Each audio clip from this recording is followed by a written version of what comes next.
The 10th Educational Forum serves as a platform for communication between highly motivated, talented young people from different countries ready to contribute to strengthening of direct contact between Russia and other countries. And we attach great importance to increasing contacts with the young generation, as well as instilling in them the high moral values.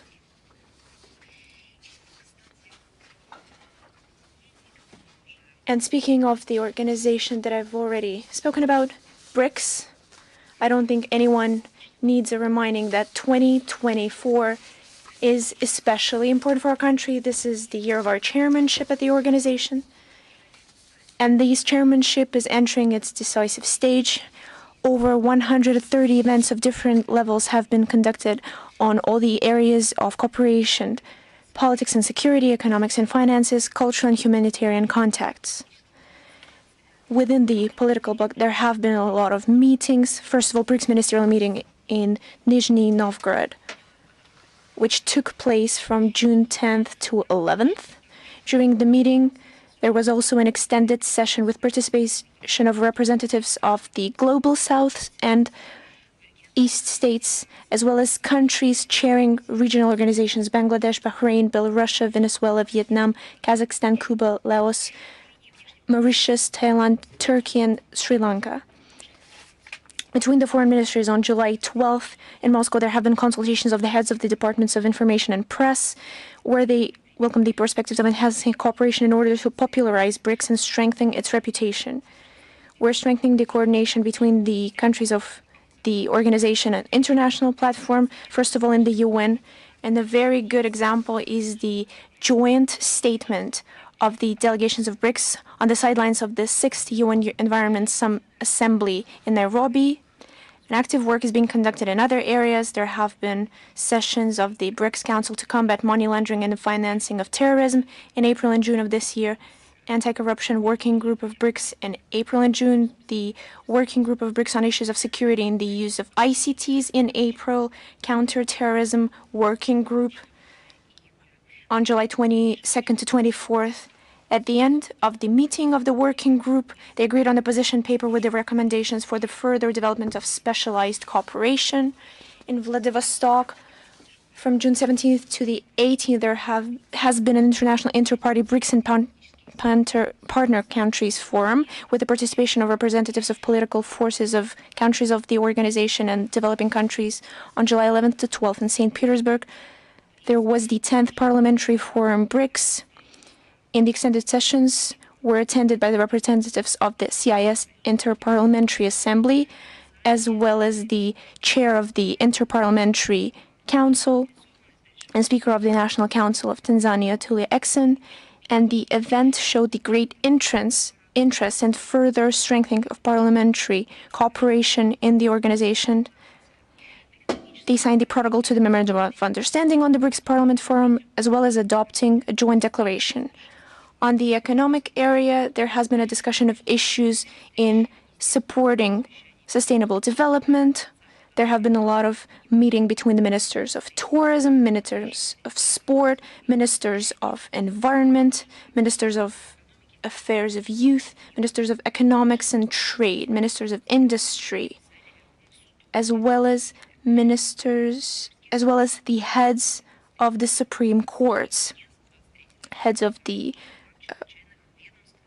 procurator services, heads of the space agencies, and the emergency services departments.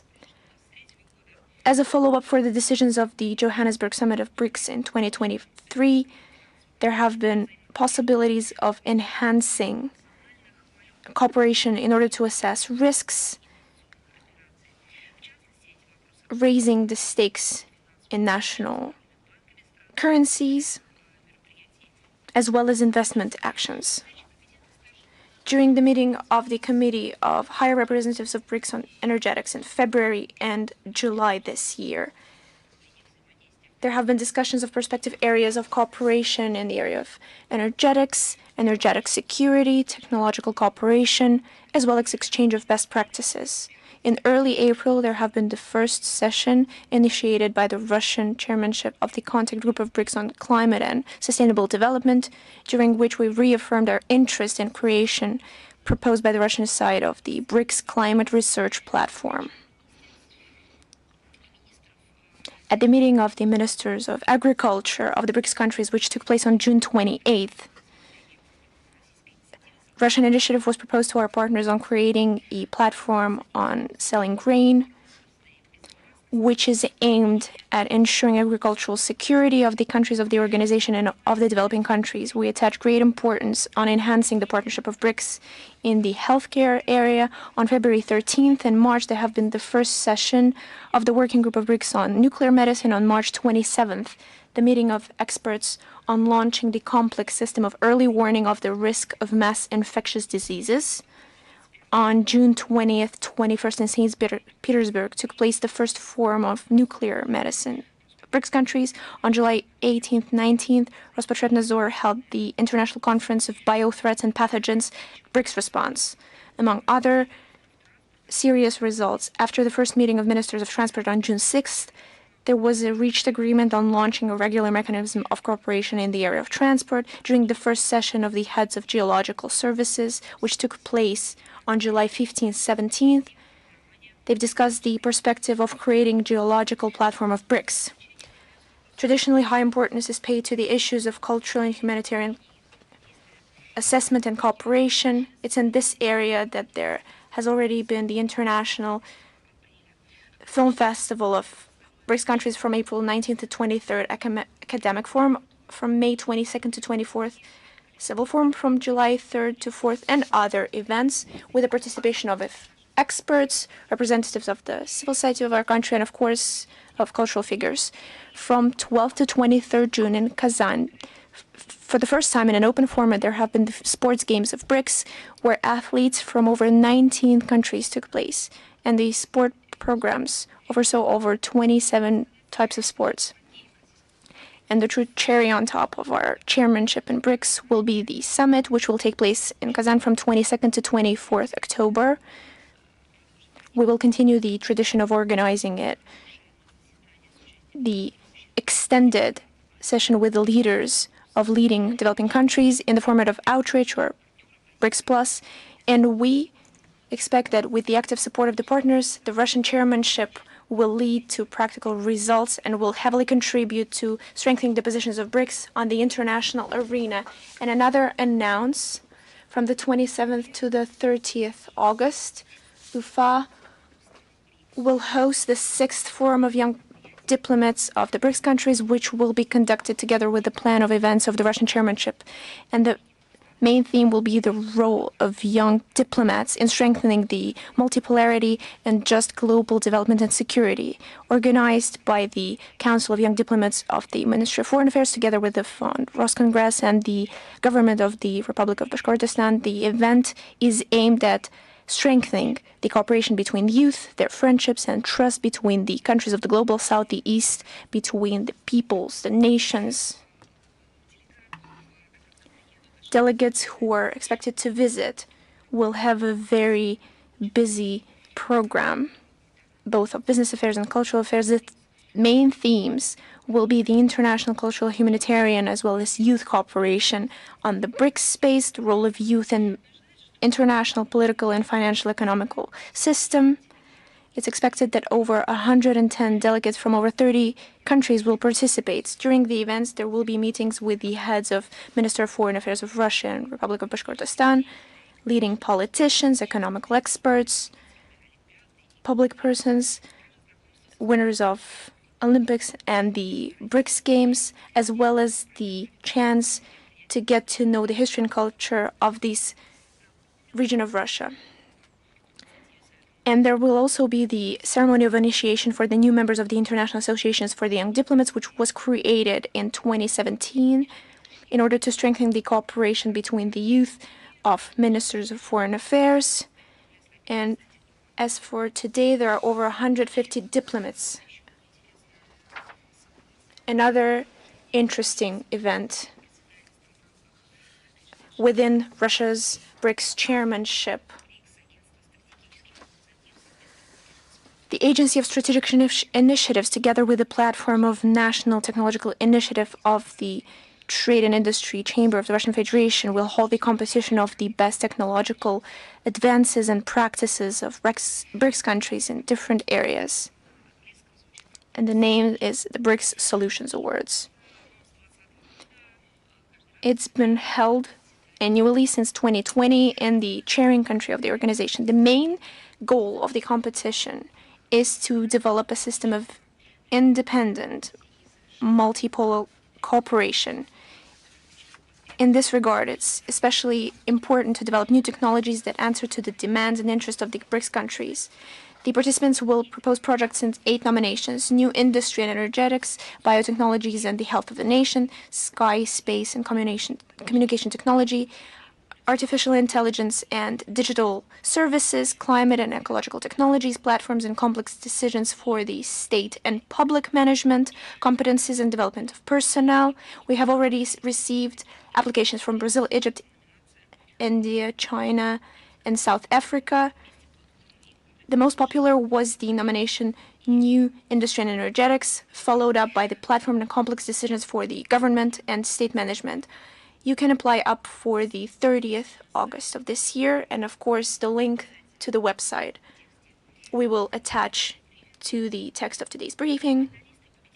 Finalists and winners will be invited to the ceremony of the Business Forum BRICS, which will take place in Moscow in October 2024, and the information on the winning projects, of course, will be published on the resources of the organizers and the partners of the competition.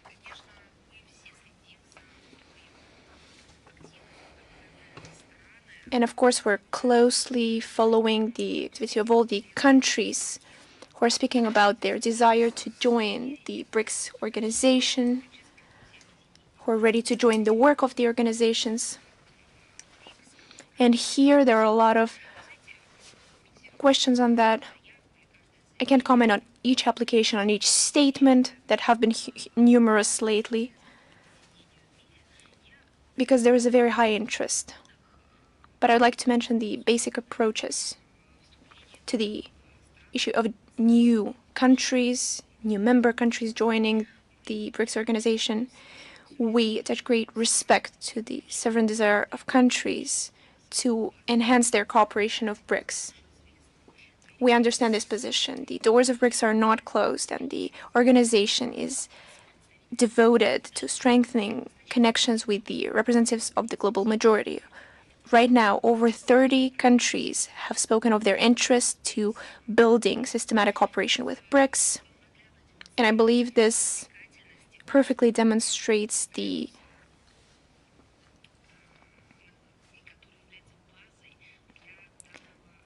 good side of the principles that are used to participate in this format. And I believe you know these principles: mutual respect, balance of interests, and the consensus. Taking in line the decision of joining on January 1st, 2024 of new members, we attach great importance to their harmonic integration to all the mechanisms of strategic partnership, while preserving the dynamics and effectiveness of our cooperation. After the decisions of the meeting of the leaders of BRICS in Johannesburg from August 22nd to 24th last year, we're agreeing on the modality of establishing new category of state partners, as well as adding the list of potential candidates. And the results of this work will be proposed to leaders of the summit in Kazan on October 22nd, 24th. Once again, I'd like to remind you that there will be an extended session in the format of outreach, BRICS Plus, at the summit, where leaders of a large group of leading developing countries will be present, and we believe this will be a great opportunity to discuss the relevant issues of the international agenda while forming new, more just world order, strengthening the cooperation of BRICS between the global South and East, and strengthening their role in the international processes. And drawing this theme to a close, I would like to speak in contrast.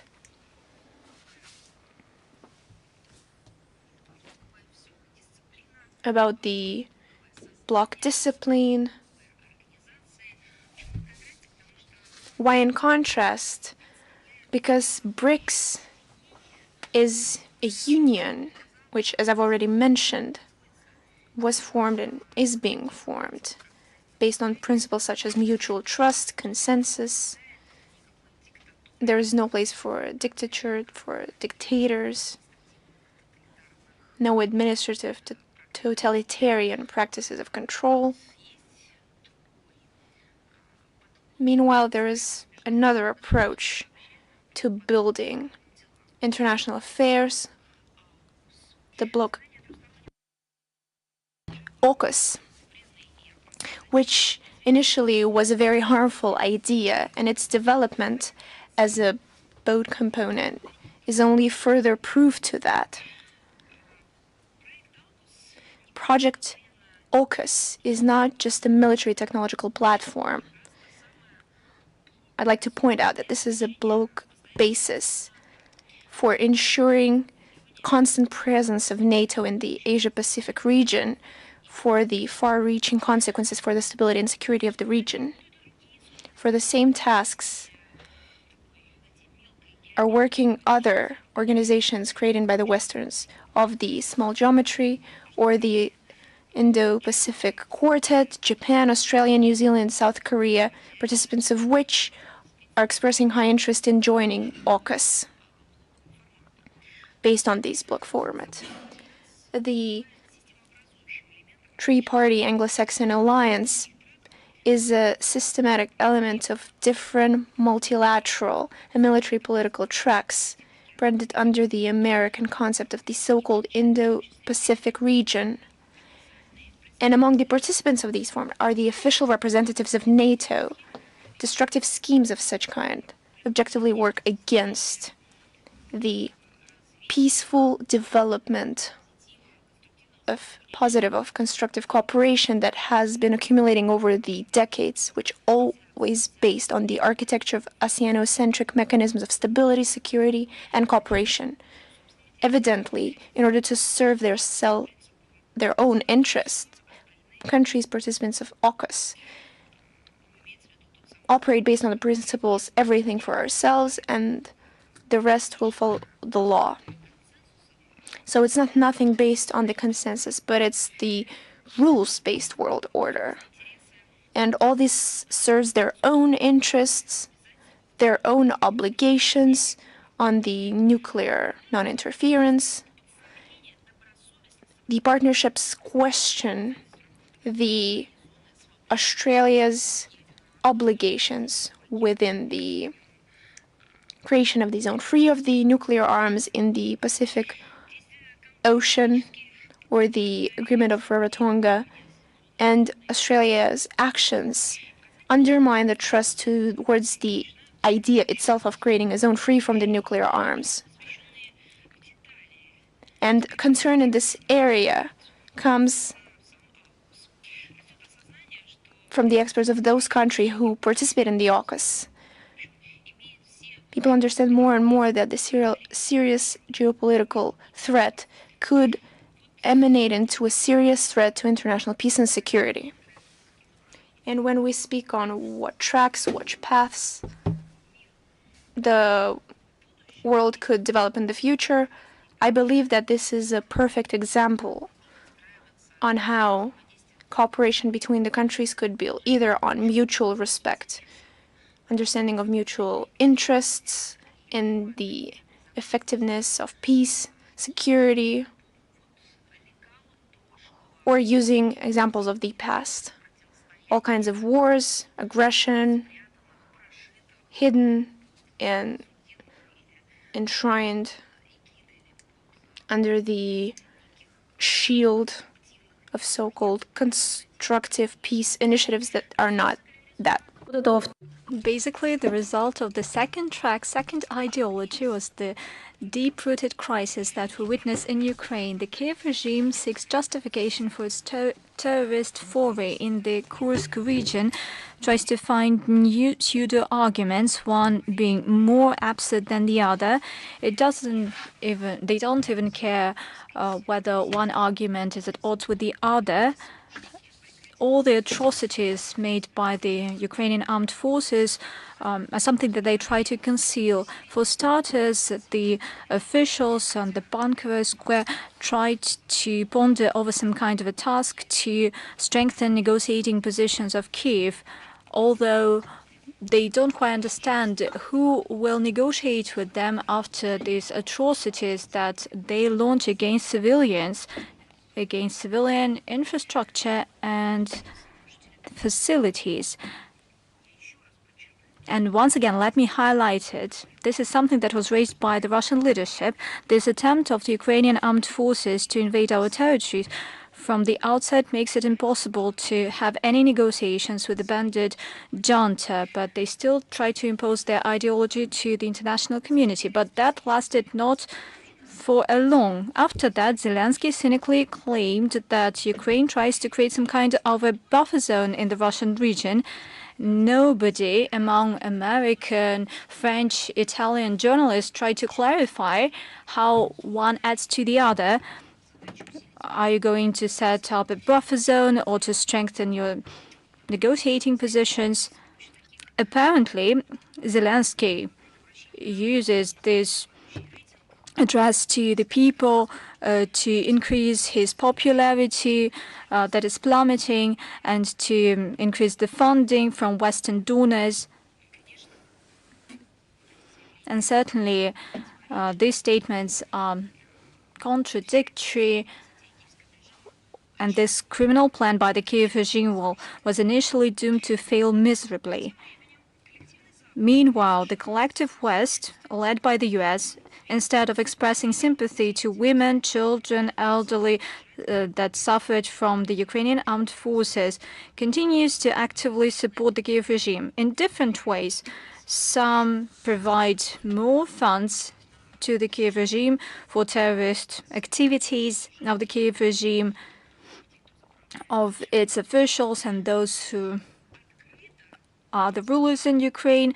The others are openly praising terrorist attacks that have been committed. It's not quite clear how it is in line with many laws and myriad legal acts that ban them from funding and supporting terrorist attacks.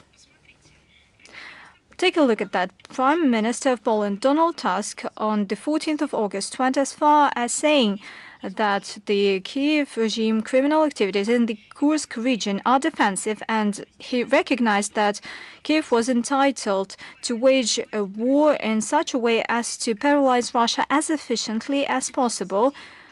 How is it in line with the idea of George Bush Jr. That was voiced by him during the conversation with the pranker, that the task of the Kiev regime is to kill as many Russians as possible? There's some kind of a right of the Kiev regime to defend without any restrictions using Finland-supported weapons was raised by the president of this country, Alexander Stubb. There are no geographic limits to use weapons supplied to the Kiev junta, and that is something that was said by Press Secretary of the Defense Ministry of Canada. On the 19th of August, Denmark Foreign Minister Lars Løkke Rasmussen, in his interview with the media, basically gave a green light to the Ukrainian Nazis to use Danish weaponry to strike Russian territory. By doing so, Western leaders basically approved murderous crimes, terrorist attacks committed by the Kiev regime against civilians. On top of that, mentors of the Kiev regime continue to pursue their maniac desire to inflict a strategic defeat upon Russia at all costs. According to Western media, British ministers try to convince NATO allies that it is necessary to allow the Kiev regime to strike Russian territory using cruise missiles Storm Shadow with up to 250 kilometers range. Reportedly, President Biden is open to sending cruise missiles, joint air-to-surface standoff missile, to Kiev.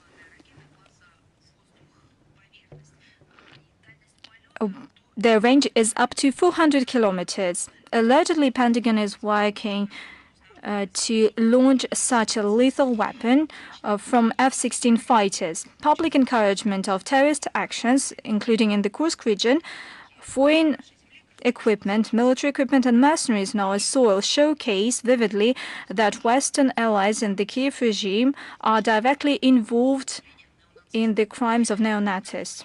Against this backdrop, we do understand why Western media, for instance, the Wall Street Journal, started publishing articles that NATO countries, listing various posts and offices, allegedly they do not share intelligence with the Kiev regime on the targets in the Russian territory. Moreover, there are publications that allegedly the West didn't know anything about the plans of Zelensky, but clearly that is not true. These are fake news, these are misleading information, call it as you may.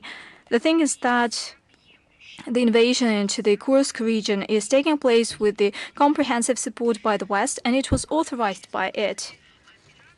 The so-called information operations are used by Western media, and by doing so, NATO, including Anglo-Saxons, try to shun away from responsibility from the terrorist acts committed by the Kiev regime. Let me remind you that in the legal system of Anglo-Saxons, there are specific legal acts banning to sponsor terrorism.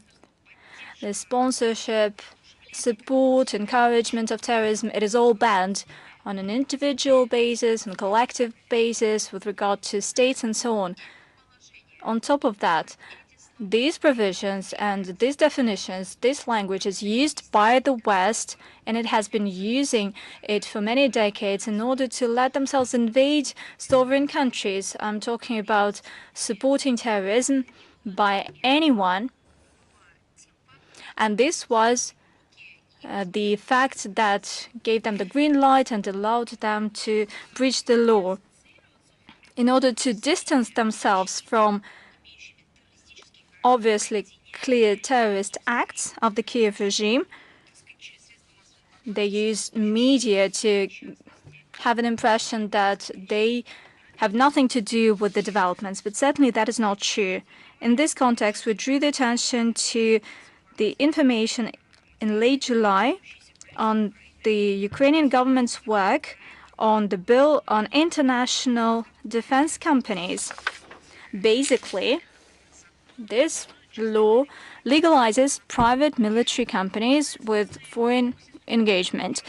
Reportedly, these proxy entities plan to be registered solely in the territories of regions that border our country. If approved, this document will enable NATO countries to send F-16 fighter pilots to Ukraine without any direct involvement in the conflict. Basically, the same old story. First, they use the Kiev regime and Ukraine as a tool. Then, they make their utmost to change the law of Ukraine to hide themselves, to conceal their actions. Should it be implemented, this new form of accomplishing by the West in the criminal activities of Kiev will only prompt further escalation of the conflict. We do not rule out that Ukrainian neo-Nazis consider this law as a green light to use private military companies in Africa and other regions of the global south. Let us warn you that all foreign combatants that are carrying out terrorist attacks against our regions, just like the military equipment of theirs, are legitimate targets of the Russian armed forces, and they will be destroyed. The domestic legislation of the Kiev regime will not give them any protection whatsoever. And we have a new phenomenon. The activities of Western media, namely NATO countries' journalists, with regard to what is currently happening, Western media representatives who are interested, they're not journalists, they are participants to all these smear campaigns in violation of Russian law in the company of Ukrainian terrorists. They are present in the Russian territory. Russian competent authorities introduced criminal charges against them. Namely, we're talking about journalists of Italian TV radio company WION, and the criminal charge was pressed. In their reports, they made an information shield for terrorist activities of the Kiev regime. They talked with the Ukrainian army officer. They filmed him. He was wearing SS insignia. These were direct SS insignia. Moreover, in these reports, Western journalists told us about alleged care for civilians by the armed forces of Ukraine in the Russian regions. At the same time, for some reason, these Western journalists have not mentioned many cases when terrorists destroyed residential houses using anti-tank mines, shelled from drones. They haven't reported about attacks against civil cars with families and children that tried to flee the area. And the genuine goal behind invaders' presence, namely terrorism, clearly was not mentioned by those uninvited guests that rushed to our territory without the relevant accreditation, visas, and so on. Incidentally, that is not the only trip of such pseudo-journalists. As we have already mentioned, law enforcers of Russia brought criminal charges over the trespassing, and they claim that they will do it once again. Let me warn foreign journalists that a legal visit to Russia is only possible once you get the relevant visa, if we're talking about a foreigner, and the accreditation of the Russian Foreign Ministry. Now let's get down to the crimes by the Kiev regime. International institutions and media ignore the atrocities of Ukrainian Nazis. They unleashed a deliberate hunt for Russian civilians, including women and children. They torture them, and that is neglected by everyone. We will do our utmost to make it public. On the 15th of August, in the Belgorod region, the 2 employees of the ambulance crew were targeted by the drone attack. On the 16th of August, there was an attack of the Ukrainian armed forces at the Galactica Mall, full of visitors with children. A fire broke out. Due to deliberate strikes, 11 persons were affected. Terrorists did not allow firemen and first responders to work. They continued deliberate shelling. As a result of the consolidated work of our services, casualties were averted, and the very next day, kamikaze drone strike killed a civilian. On the 17th of August, a large-scale artillery attacks wounded 10 persons, including 2 children, killing a pregnant woman due to a targeted strike at the bus stop of a civilian bus. Attack over the bridge through the same river on the 16th of August killed 2 young Russian volunteers. They selflessly helped that day the local population to evacuate. On the 18th of August, drone attack seriously wounded 2 women in Shebekino due to the drone attack. On the 19th of August, drone strikes injured 1 civilian in the settlement of Borisovka, and 2 persons were injured in the settlement of Malo-Mikhailovka. Terrorists deliberately tried to kill civilians in Russia, and that is showcased by their recent attack in Sudzha using drone. A car was used by a man and a woman. They tried to evacuate with their 2 nephews, and as a result, children were wounded with a charge filled with metal pellets. A boy had a severe skull injury. He went through an 8-hour surgery where all the NGOs, interstate entities in charge of human rights and protection of children's rights, protection of health. The girl got a knee injury. A fluffy toy saved her from a possible death, and even more severe injury. Where's the international community? Where all those international Western magazines and newspapers who put pictures of suffering children on their front cover, and at the same time they turn a blind eye to the suffering of Russian children, of children of other nationalities. What kind of a segregation is here? What kind of a division, inhumane division into classes, categories, and subgroups? The man got multiple shrapnel wounds. Indeed, that is the neo-Nazism of the Kiev regime, pure and simple. At the same time, neo-Nazis have been perpetrating atrocities against Ukrainian citizens. Russian military recorded a cynical killing of 2 exhausted civilians of Volchansk. One of them was wounded already. As people tried to evacuate from the destroyed building, Ukrainian fighters, instead of saving them, cynically fired mines using drone. Monsters from the Ukrainian armed forces put on Nazi paraphernalia, and they made racist insults against elderly men who got lost and who needed help in the Kursk region. It was styled to the SS soldiers' speech. Apparently, it was not enough for them, and they had to scale up the effect.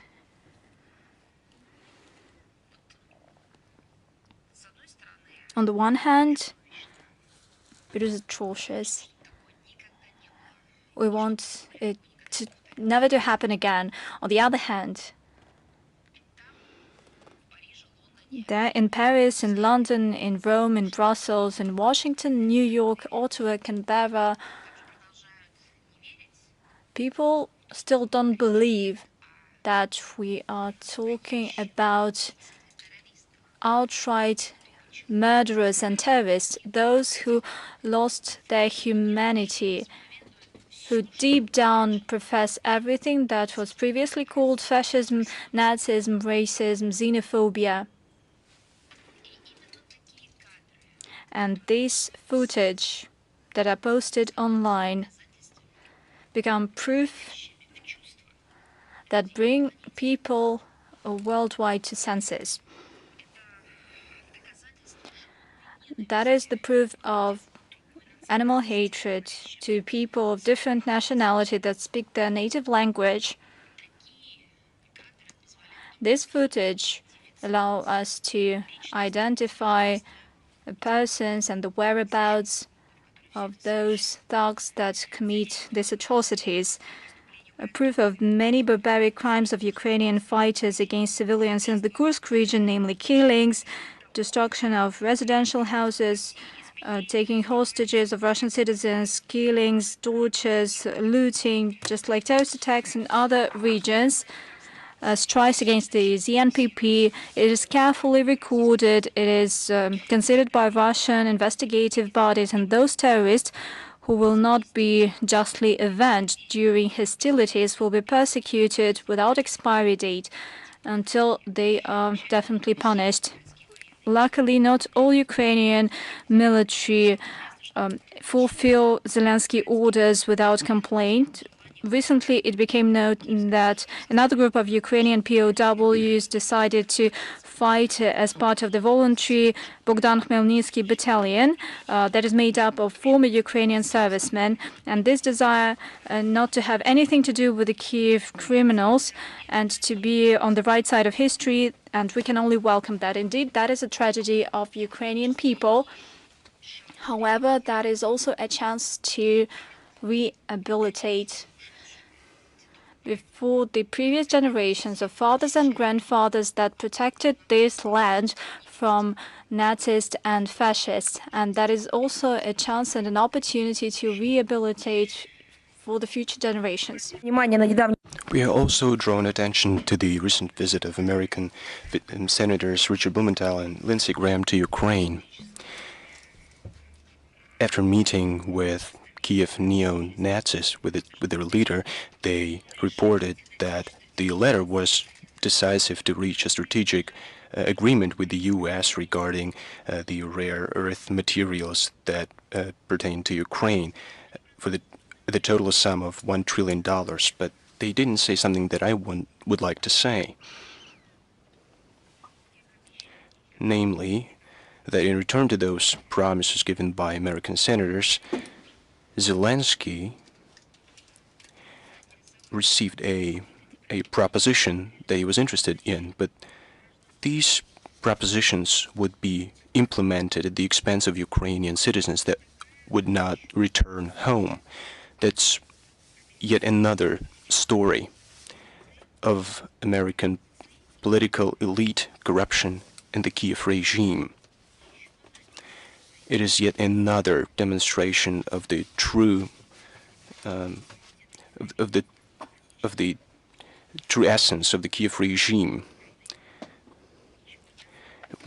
Ukraine doesn't have anything left of its natural resources. At the same time, and it's quite curious, the Ukrainian Rada is now considering a law bill from freeing corrupt politicians from responsibility, from liability.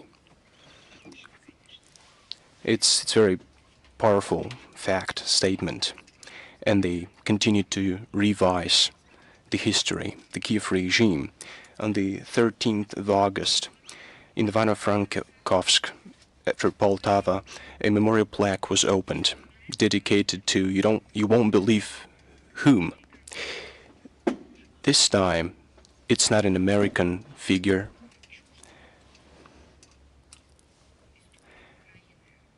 It's not something that is not close to Ukraine. It's Johar Dudayev, the person whose hands were covered with blood, who fought on the territory in Chechnya and committed crimes against women and children. Now we have a memorial plaque dedicated to Johar Dudayev. What do we have to expect next?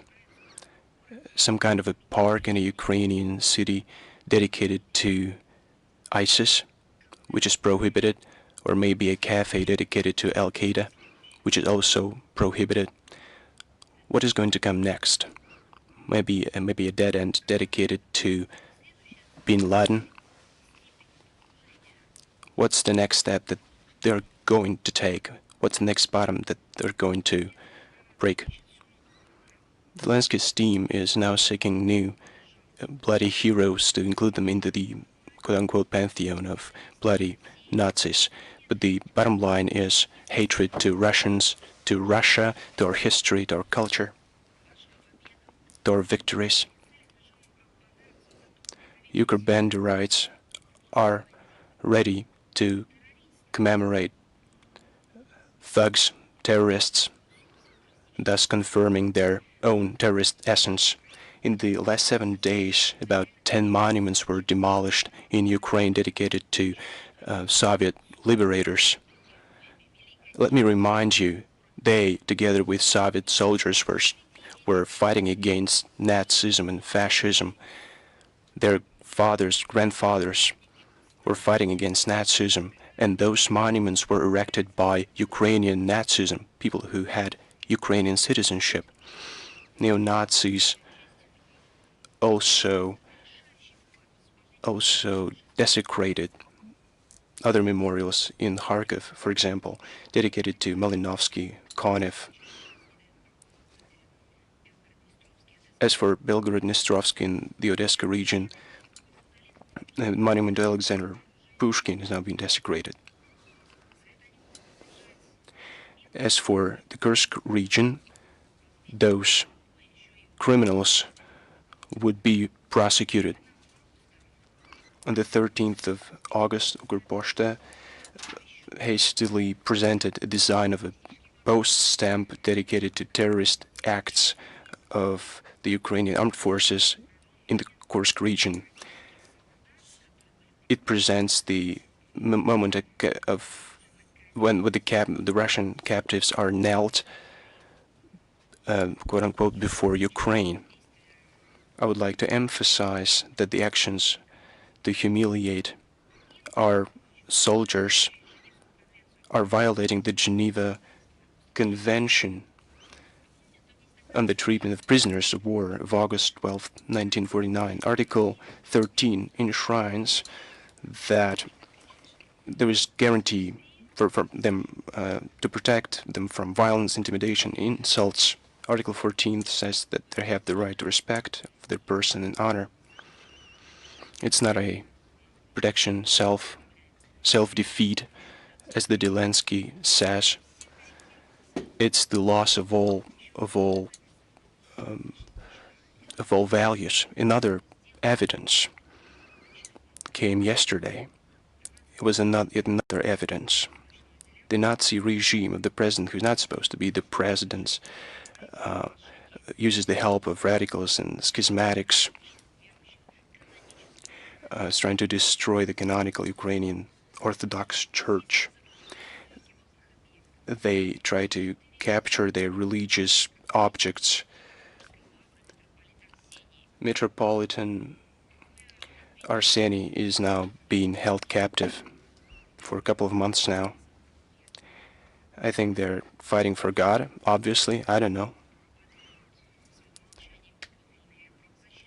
Now the junta being encouraged of corresponding agencies. Where's UNESCO, I should ask? We see all kinds of dirty tricks to promote the bill which will prohibit the Ukrainian Orthodox Church. Let me remind you, it's a canonical church, which is the true church that Ukraine has. It was authorized by Zelensky, who, I don't know what he believes in.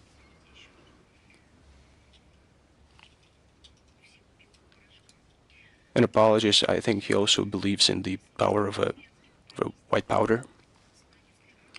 It's a satanic action which is aimed at the elimination of the orthodoxy and at deepening the schism, and other representatives of other faiths that are also taking part in this. They're also puppets of this regime. This is a horrendous step, and it violates a range of international documents, international instruments. It violates the laws of the Ukraine itself. All the rights of the Ukrainian Orthodox Church and of millions of parishioners should be restored, and the criminals should be violated. Yesterday, the Ministry of the Foreign Affairs of the Russian Federation published a detailed comment in this regard. This only reiterates the character of Russia's special military operation to demilitarize and denazify Ukraine. We have repeatedly said that all these tasks will be reached. Another topic that Kiev likes to discuss in its international communication is a topic of children. Do you remember when the Kiev regime used far-fetched stories, blamed our countries for stealing children? Let's now take a look at real facts. There is a real case that demonstrates a blatant cynicism of the Kiev regime and a full ignorance to the fates and lives of their own children, of their own citizens. Now I'm talking about minors, underage children. The Kiev authorities decided to repatriate to Ukraine 115 minors from children's home in Verdansk. In March and April, they were turned over to the Italian city of Bergamo in Lombardia. The Ukrainian children were given temporary parents, and it was organized. Education process was organized. I'm not here not talking about Italians who were helping them with clothes. They were helping them to find peace. the Ukrainian consulate in Milan reached a decision to return kids to Ukraine. Maybe here they're talking about reuniting families, you might say. Maybe they will be given some additional conditions that will educate them, will treat them, raise them well. Don't get your hopes up. We have a Nazi regime in Ukraine. We're talking about children who do not have parents. They were supposed to be given rooms that don't even have basic amenities. It's very hard to talk about this. I hope you realize that.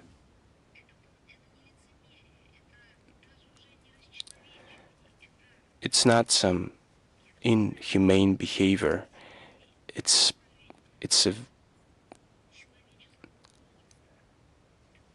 Those are very horrendous actions. So they're being returned from Lombardia to Ukraine, and this is being done by the representatives of the Kiev regime. They're going to put them into temporary shelters, not designed for children of this age, and then they are supposed to be transported to the US.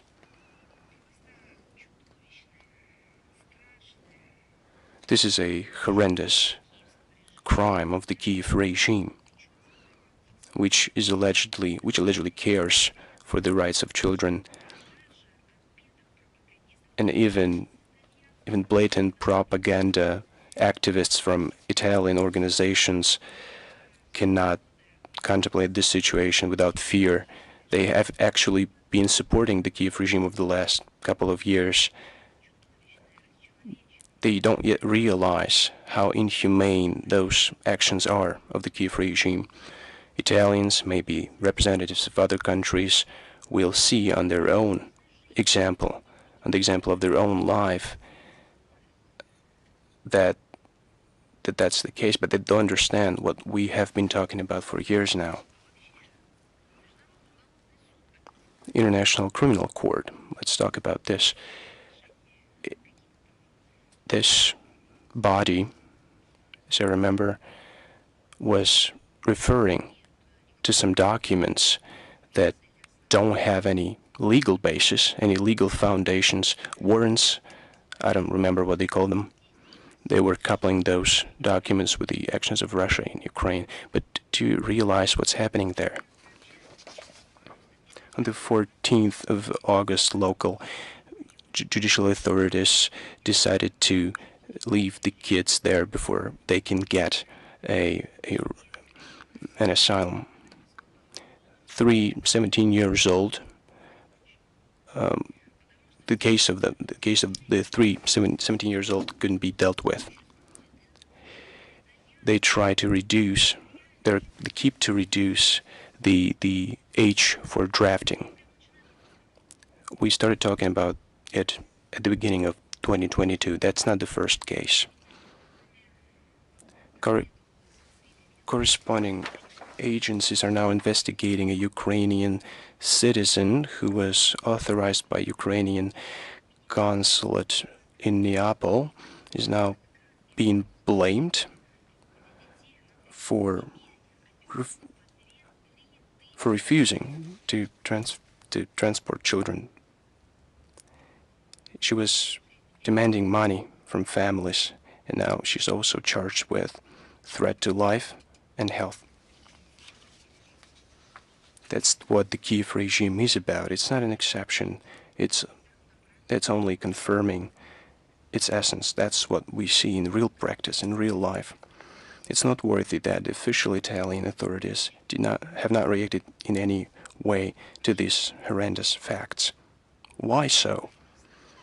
The topic of Ukraine has become, to the Italian authorities, the main one. The international organizations in the world, they're promoting Ukrainian interests. Why not comment what's happening to the Ukrainian children? I remember what Italian officials said regarding the warrant of the International Criminal Court. They they were given their comments about what's happening.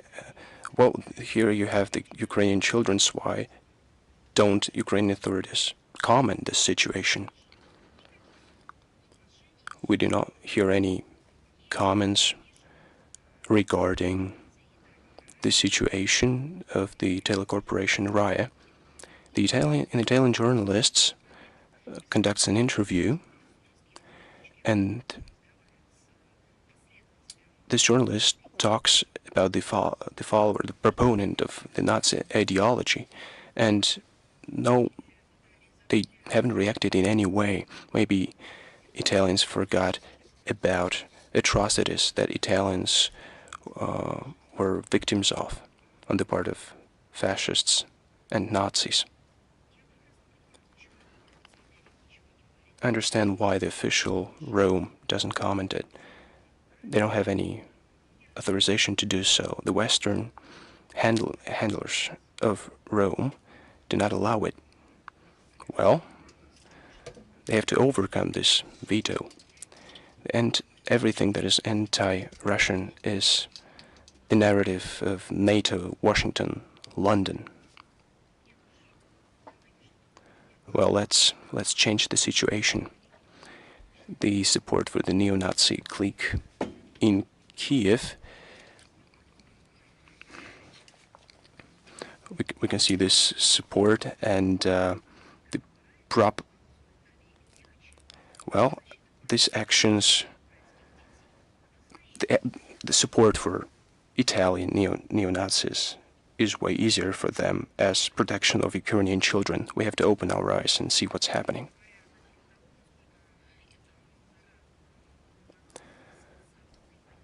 Neo-Nazism supported by Western countries, as an example, as for Moldavia, we have celebrated the 80th anniversary when the Moldova was celebrated.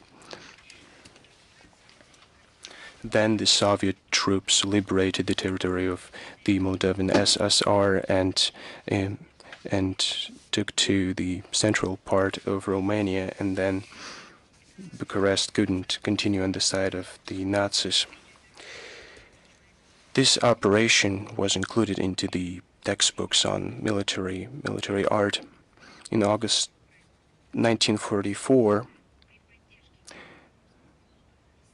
the Black Sea troops broke the defense of the enemy and closed the encirclement of the German and Romanian army of Ukraine. The Soviet troops defeated 1 million troops.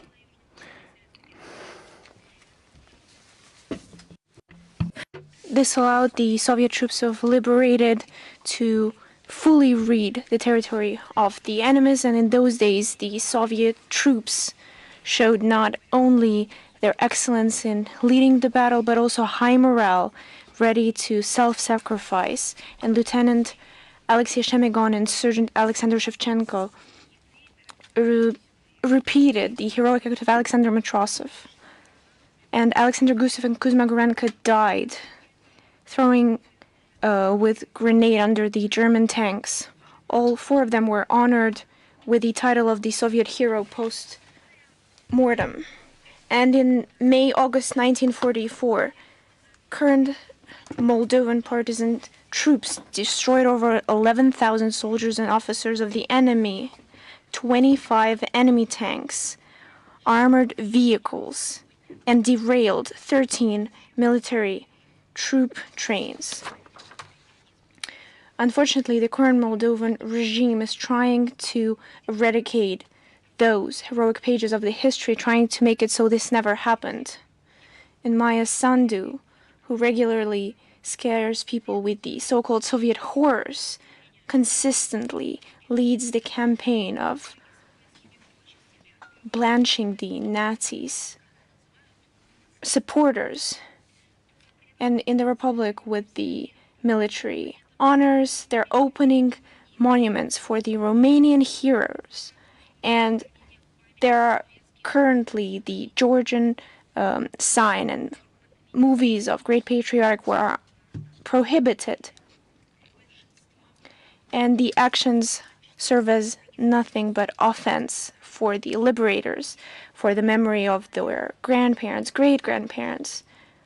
They're not ready to tolerate the ideological ideas that are being imposed, which is showcased by the actions of the voluntary patriotic movements who are trying to rebuild the Soviet memorials, carry out searches. They're trying to organize the memorial actions. And they're carrying out anti-fascist actions, just as their predecessors did, who tried to liberate the Soviet Union. And today, in the 21st century, Moldovans serve as the same anti-fascists. Today, in the so-called peaceful time, and ahead of celebration of the liberation of Moldova, local volunteers organized the events of redesigning the cemetery in the memorial complex of the Serpent Memorial, as well as other memorials all over Moldova. And there will be the Liberation March, which will happen on August 24th along the streets of Chisinau, and will end at the War Memorial of Vecsnist. To the memorial campaigns will be joined by the Moldovan diaspora in Russia. On August 17th, 18th, along the streets of Moscow, St. Petersburg, of Moscow and Leningrad region, there has been a festive motor rally, and its participants held the ceremony of wreath-laying along the postments of liberation of Moldova, and the memory of the Great Patriotic War is alive in the hearts of Moldovans. And we try to support them any way we can, because, of course, for a lot of years, people believed that this memory cannot be not only killed or eradicated, it cannot be silenced, but now we understand that the good have to fight as well.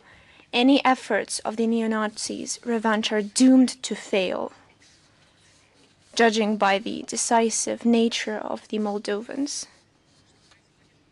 Look at what is happening all over the world. On August 15th, in Japan, there have been events on the so-called Day of the End of War, which once again obviously was the demonstration of the revanchist moods of the official Tokyo. Once again, among pompous words of Japanese political government, there wasn't even a shred of true remorse for the aggression they unleashed. And they have something to show remorse for before the civilians, nor have they been apologies for suffering a substantial material damage caused to the Asian state's civil population. Instead of that, we only heard praises for compatriots dead who died in battle. And in connection with this rather questionable date, since, as we all know, the Second World War ended with the signature of Japanese Act of Surrender on September 2nd, 1945, there have been another mass pilgrimage of Japanese politicians, including 3 acting members of the Cabinet of Ministers, over 70 deputies of the parliament, to the Shinto shrine Yasukuni, odious symbol of militarism, where, among others, they honored Class A war criminals sentenced to death by the judgment of International Military Tribunal for the Far East. So what did the Prime Minister Fumio Kishida do? Once again, he made an oblational donation for the aforementioned temple. This is so like what is currently taking place in the Ministry of Defense in Germany, where they applied new guidelines on how to honor the traditions of German militaries, and the German military fighters received autobiographies of those who they should follow as example of the German soldiers and German fighters.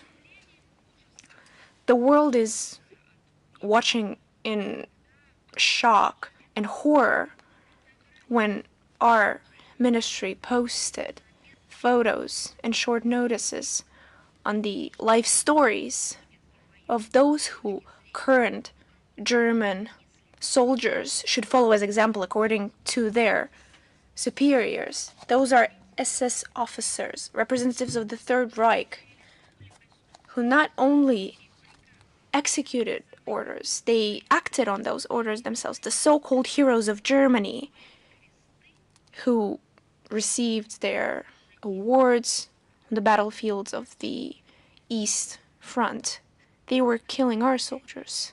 So going back to Japan, we strongly condemn these practices. Once again, we point out that by doing so, Tokyo is offending the feelings of neighboring countries who fell victim to this barbaric expansionist campaign, and once again demonstrates the current curse of Japanese administration on speeding up remilitarization. We'd like once again to state that Japan, by expanding its military potential, goes against legal limitation in this area.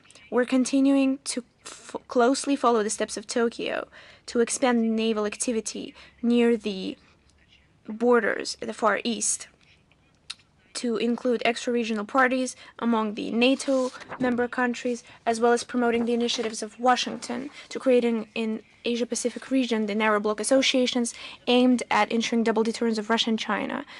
Undoubtedly, such foreign policy course from Japan presents obvious threats for regional stability and security. Especially alarming are their plans to dilute the nuclear weapon-free status of Japan towards joining the so-called joint nuclear missions of the USA, conducting multilateral exercises by using the Allied Strategic Air Force certified to execute nuclear tasks, or discussing the possibilities of storing American medium-range missiles at their territories.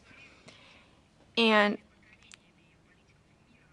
Japan's refusal to join the declared by the previous generations of the politicians peaceful development once again will pose new challenges to the security, will escalate the pressure in the Asia-Pacific region, and will stimulate the new stage of arms race. We once again call on Tokyo to learn lessons from the horrible pages of history, accept the results of the Second World War, and refuse the revanchism and new militarization, which already brought a lot of suffering to the peoples. The Nord Stream is once again in our attention, and the UN Security Council in the last 24 hours touched upon this subject. And there have been different comments of the official representative of the Minister of Foreign Affairs of Germany, Sebastian Fischer. He made this statement during the weekly press conference of the German government on August 19th, where he stated that Berlin apparently exchanges with Russia some information on the terrorist attacks committed in September 2022 on the gas stream lines Nord Stream 1, Nord Stream 2. As you understand, this is not happening, especially considering as a couple weeks ago, his boss, Chancellor Scholz, said that it's Russia who stopped supplying gas to Germany, which in truth, actually the opposite is taking place. Russia is prepared to do it, and we've mentioned it repeatedly, even in the interviews with German mass media. Russia has never stood in the way of supplying their energy resources, of supplying our gas to Germany. And should such decisions be made, it could happen within a month. So any absurdity is very predictable when we hear it from the official German representatives, but we will continue to comment on that. But by making such a statement, the German side probably tried to question the legitimacy of complaints that we presented to the German authorities as for their refusal to cooperate with investigating this crime of an international scale, because it not only took place on the European continent, but on the territory of several countries of the European continent. And it happened in the violation of the subsequent anti-terrorist UN conventions. And Germany, by refusing to cooperate, also serves in violation of these conventions. It's also worth noting that the words of Mr. Fischer are of no truth at all. So let us state this as simple as possible so the Germans can translate it properly. It's a lie. For over 2 years, all the requests of our competent authorities as for the attacks on the Nord Streams, we only receive empty excuses from the German side. Not a single so-called document that was sent our way contained any factological information. Not for the first time, Berlin is trying to convince everyone in international diplomatic society that supposedly they're complying with all the obligations of the international law.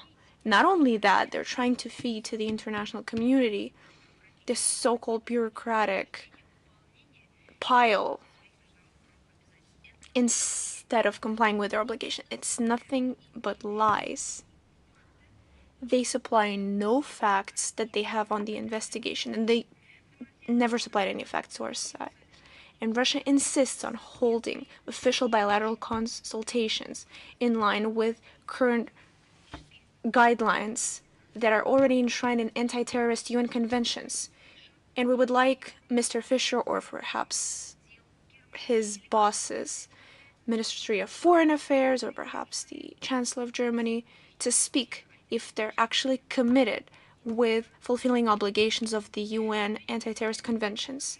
The statement of the representative of the Ministry of Foreign Affairs of Germany only reaffirms our suspicions that Berlin is trying to hide the actual investigation, trying to do anything so that we don't understand who exactly planned the attack on the largest trans-European object of energetic infrastructure, which is especially important for Germany itself. And as for the repercussions of the German mass medias for trying to establish the truth in the energetic security, I think is another testament that once again Berlin has something to hide, and they have no interest of conducting a true investigation and unleashing the real information, the truth. There have been a lot of questions I'd like to comment additionally. On August 19th, there has been information on including of the stop list representatives of 9 British analytic structures through publicly available mass media and on the internet. These organizations spread in the international informational space misinformation, discrediting the Russian state, and over the years they're trying to no avail, but they're still trying to create conditions to destabilize internal political situation in our country, and not only in Russia but in our friendly countries. They subsequently participate in information campaign to support the Nazi regime in Kiev. We continue to oversee these dangerous work of British authorities against our countries, and including in the Russian counter-sanction list the heads of the most aggressive British propaganda structures, and the work on expanding the Russian stop list will continue. And of course, over this time, over the last 10 days, were addressed to us around the situation of the Olympics in Paris.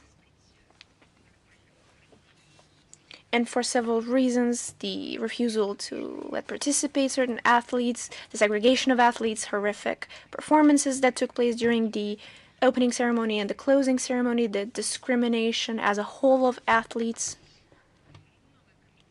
We've commented at length. And of course, discrimination against journalists who report on the events of the Olympics, and we've commented on this regularly, but summarizing all the questions that we've received, I would like to comment on this a little more. Millions of people around the world were shocked by the scandalous episodes of the closing ceremony of the Olympics, and I believe this is how it will go down in history, as a scandal. And the main question that both political representatives, the leaders of countries, high guests, was the following: why the sports, and this is the event commemorating the sports, this is the sport event, why the sport had to take a step back in order to welcome the ideology. And nobody even questions what kind of ideology is this. It's the liberational ideology. But the sporting event was filled with this ideological side. And there are a lot of proof and evidence to that, starting with athletes not being allowed to participate based on their nationality, to offending religious beliefs, to segregating journalists, politicized and ideological component of the history of the made-up gender issue. And the games themselves took place with a lot of violations. Everyone could see for themselves how unfit the water was in the Seine. During the opening day, there have been disruptions in the transportation systems. Athletes reported on the Spartan conditions of living in the Olympic Village. As for the Russian participation, a lot of experts agree that without the Russian Olympic team, a lot of types of sport lost in spectator aspect and the level of participation. And it's not only the world community who lost, spectators who lost, athletes who lost. The ideological aspect, the segregation which reaped through every decision of the International Olympic Committee. And it's obvious not only to our country, but to everyone. And the president of the International Olympic Committee, Mr. Bach, closely followed his Western curators. His actions divided the international sport. They're undermining the sport as a whole. Imagine someone who watched the Olympics for the first time. Now they have a disrupted vision of what a true Olympic movement stands for. And the International Olympic Committee took away Russian and Belarusian athletes' dreams to participate in the Olympic Games, to represent their countries. And back together with the Kiev regime, conducted close following of Russians on social media, presented psychological pressure on athletes. There was blatant discrimination. There were cases when IOC representatives proposed to Russian sporting federations to replace athletes that got Olympic licenses for somebody that was not selected, without any clarification. Besides that, the advocate of the new normality and new inclusivity, namely Thomas Bach, made atrocious comments on gender issues that are anti-scientific, anti-social. He also made dubious decisions on accessing of women boxers that have failed gender tests. He made blatant lies towards International Boxing Association. It's up to experts to deal with that, just like they should do with considering why athletes were allowed to participate that have failed gender tests. Actually, this decision presented a risk to the health of female boxers, and that is an outrageous case. We can state that further deviation from ideals of the Olympics and the principles would lead to further degradation of international sports. That is something that our country said. Russia will continue to take efforts to develop sports and international sporting cooperation, bring about conditions for participation of Russian sportsmen in international competitions, will further demand that the IOC leadership abandons its destructive anti-Russian course and strictly follow the universal principles of the international Olympic movement. And surprisingly, the Olympics that had quite an impression on everyone. Tensions are running high regarding the US anti-doping agency. It faces serious claims by the World Anti-Doping Agency. Reportedly, USADA systemically violated the World Anti-Doping Code. How come? They used the scheme where athletes that were caught using doping continued to participate in competitions, but for that they provided information on either other violators. We know at least about 3 cases of this kind. I don't know what is worse, to legalize participation of athletes that use doping, or that they were made as someone who called the shots. I really don't know what is the best option. Besides that, according to WADA, 90% of American athletes, in principle, are not covered by anti-doping code. Third of those who are covered have not had doping test. In 2023, USADA ran less doping tests than the national anti-doping organizations of Russia, China, Germany, France, Italy, and the UK. Hence, by doing so, USADA creates threats for the integrity of sporting competitions. And against this backdrop, we cannot talk about the fact that the American sport is clean, is doping-free, and we cannot talk about the victory of American athletes in global championships. If that is true, for our part, we believe that all countries should enjoy equal rights and obligations in the development of sports and participate in competitions without any discrimination or double standards.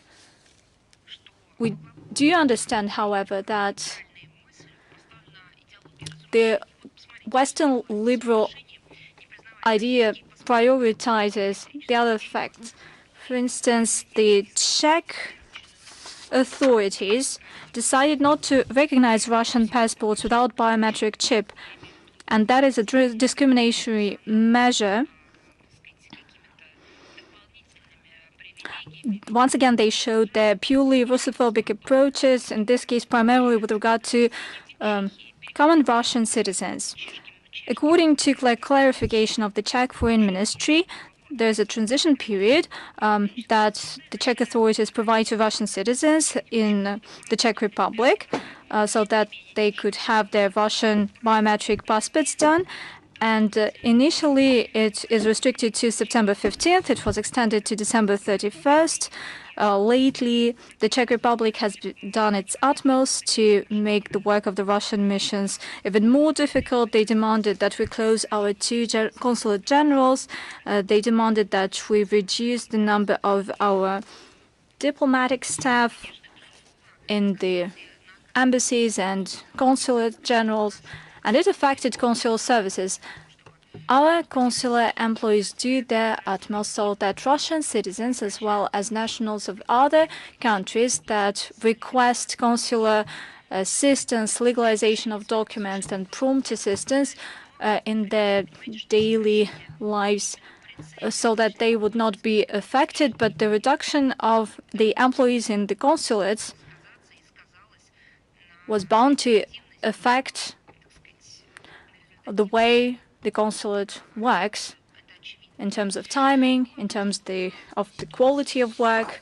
There was a question on the situation in Venezuela. We continue to keep a close look over the situation in Venezuela after presidential election in this country on July 28th. The situation objectively remains stable. The post-electoral process is developing within the legal framework. Bolivarian authorities ensure protection of the constitutional order and public order. Against this backdrop, we see that there's been mounting coordinated external pressure against Caracas using a broad set of toolbox in order to delegitimize the outcome of voting. It's not the first time that we see that. As Madame Rodriguez put it eloquently, I do not know whether she was foreign minister back in the day or head of the government of Venezuela. She said that the West is not happy. It's not that the West is not happy with the election in Venezuela. It is not happy with the outcome of the election. You can have as many elections as possible there, but until the West gets the result it wants, it will not rest. That is a typical response of losers when we're talking about not recognizing the outcome of vote and encouraging aggressive rallies and clashes with law enforcers. That is a totally different scenario that has been seen time and again. That is the scenario of the color revolution. The practice is not new. We had these examples in the post-Soviet space, namely in Ukraine, as early as in 2004, as well as in many other countries. Venezuela itself, not so long ago, faced similar challenges. You might recall the project of the parallel government and the legalization of the so-called pseudo-president Guaido. We all know how it all ended up. The so-called Santo Domingo Declaration, adopted upon the U.S. initiative, and the resolution of the Organization of American States calls for an intra-Venezuelan divide, is the connivance to destabilization, creating a controlled chaos in Venezuela, and that is a well-known tactics which would trigger new waves of immigration. Those who fuel pressure on Caracas should understand the repercussions. There's a dangerous precedent when external forces try to dictate their will to sovereign state, to their legitimate authorities, and to electoral bodies. Any other country may find itself in the place of Venezuela. In this regard, it is necessary to note that in 2001, the Inter-American Democratic Charter was signed, and there is no provision that would allow to have some kind of independent verification of the results of election in a certain country. We are convinced that the key of peaceful and sustainable development of Venezuela is the will of its people, and it made an unequivocal choice. We welcome the commitment of Venezuelan authorities to defend the sovereignty of their country, to ensure constitutional order, to continue the dialogue with interested political forces in order to find ways to settle disputes within the legal framework, and it is essential for these efforts to be supported by everyone who is interested in a stable and independent Latin American region. Russia is one of the first who supports such an approach, and we express solidarity with Fraternal Venezuela and its government. All those who try to say that some other candidate won and not Maduro, I would like to ask them, namely the United States and other countries, I have a question to them. For all these years, you have believed that some kind of Guaido was the president of Venezuela. How come that in your countries, primarily in the United States, how come that you made a legal decision that Guaido is no longer the president? Where did you write it? Where did you say it? You recognized him as president back in the day. Why do you abandon him now? In this case, you need to make a legal, formal decision to write some kind of a document that, from the point of view of the current White House thinking, Guaido is no longer president. It would be funny hadn't it been so sad and dangerous. The humanitarian situation in the Gaza Strip. Of special concern is the disastrous humanitarian situation in the Gaza Strip that was a result of the military campaign by Israel and the total blockade that virtually separated Gaza from the external world. The civil infrastructure of the Gaza Strip is on the verge of collapse. the areas where IDPs hide, and they have schools and hospitals full. Water supply systems is out of service. According to UN agencies that participate in various programs helping Palestine, there is mounting food shortage. Stocks are at critical level. According to our information, Gaza has only one warehouse of the UN WFP. At the same time, the relatively safe regions are shrinking due to intensive Israeli shellings, and the large-scale evacuation impedes humanitarian convoys. Trucks with humanitarian assistance provided by Jordan, by Egypt, through the Israeli port of Ashdod, could enter the Gaza Strip only through 3 cross points. In July this year, the World Food Programme managed to deliver 11.5 thousand tons of food. Clearly, that is next to nothing to over 2 million strong population of Gaza. There's lack of medical assistance, of hygiene supplies, and the situation has degraded. The enclave declared the polio epidemic. The number of people with hepatitis A has reached 40,000 people. We make our tangible contribution to ease the suffering of civilians. Since October 19, 2023, Russian EMICOM planes delivered, with the help of Egypt and the Egyptian Society of Red Crescent, delivered over 700,000 tons of cargo. The unfolding humanitarian disaster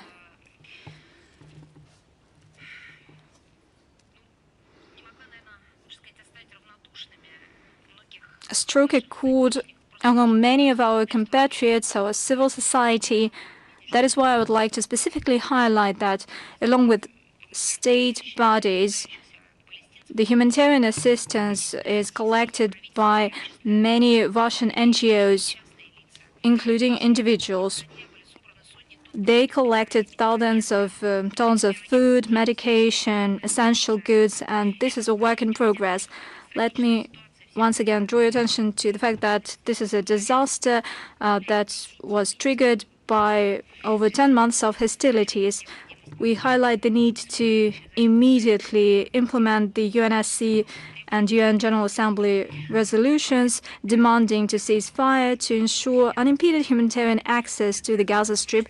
This would bring about conditions for the long-term normalization in the Israeli-Palestinian conflict and turn the efforts, settlement efforts within the political and diplomatic framework. And a few words on other humanitarian campaigns. On the 10th of August, with the participation of Russian Ambassador Terarov and Healthcare Minister of the Republic of Angola, Luanda hosted a ceremony providing to the Angolan side free of charge 50 ambulance cars. These cars were supplied as part of our efforts to meet the request of the Angolan leadership. This was praised by the Angolan partnership at the level of leadership. It was widely praised. The free of charge provision of these cars to Angola is within the spirit of friendship, cooperation, and mutual support, which is characteristic for the ties between our peoples. And another humanitarian campaign.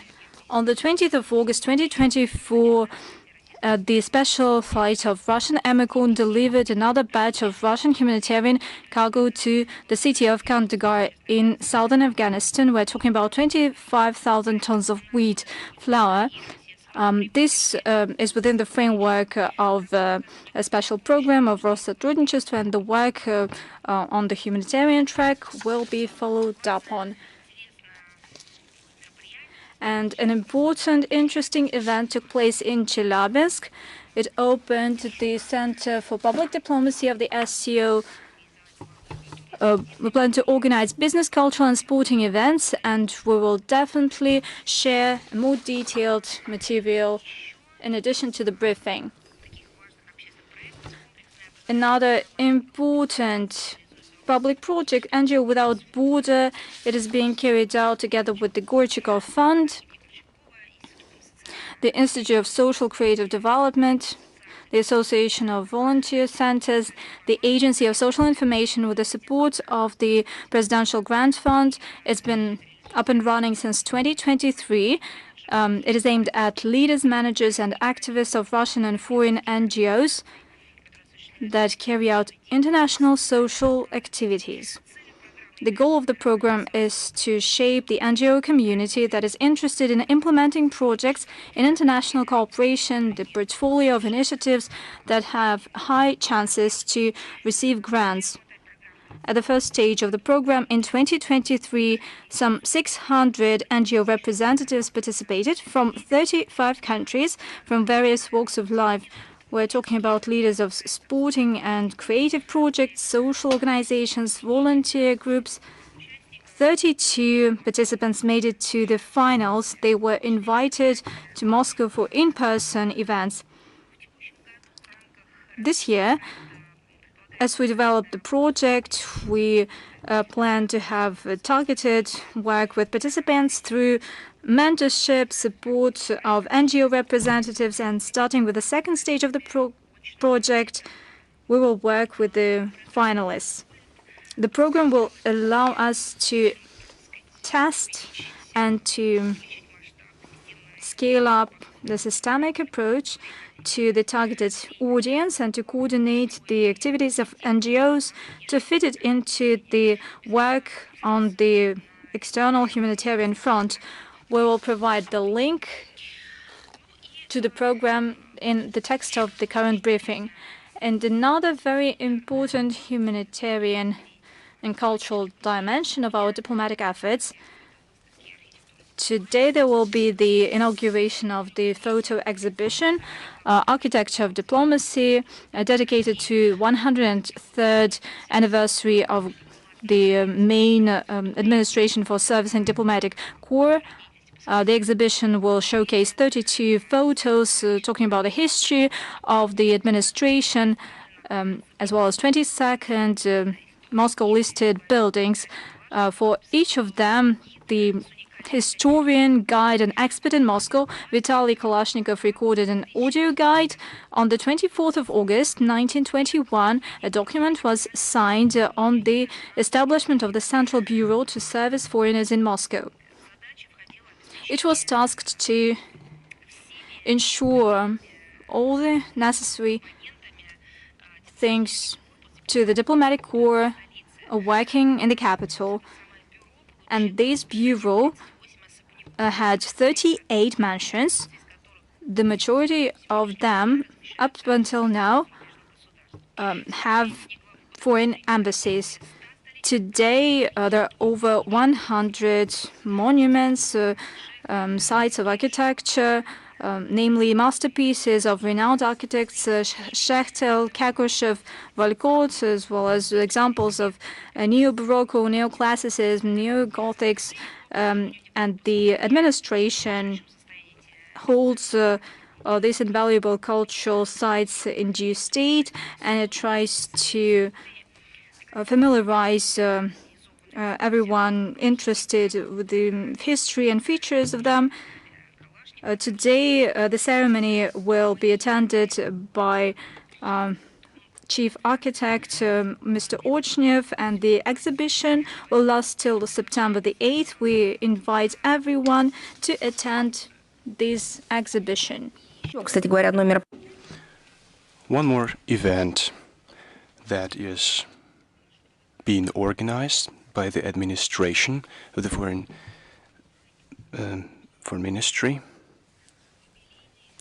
We are celebrating the 25th anniversary of the summer games in the Zavitov Recreation Complex. It will be attended by the accredited heads of diplomatic missions, the members of their families. There are 8 kinds of sports that are being awarded. It will be judged by representatives of the Russian sport movement, champions of the Olympics and other world championships. Mr. Fadin will open the games. The 3-time fencing champion, Mrs. Gorokova, the representative of Gosduma of the Federal Assembly, the Olympic champion Mrs. Zhureva.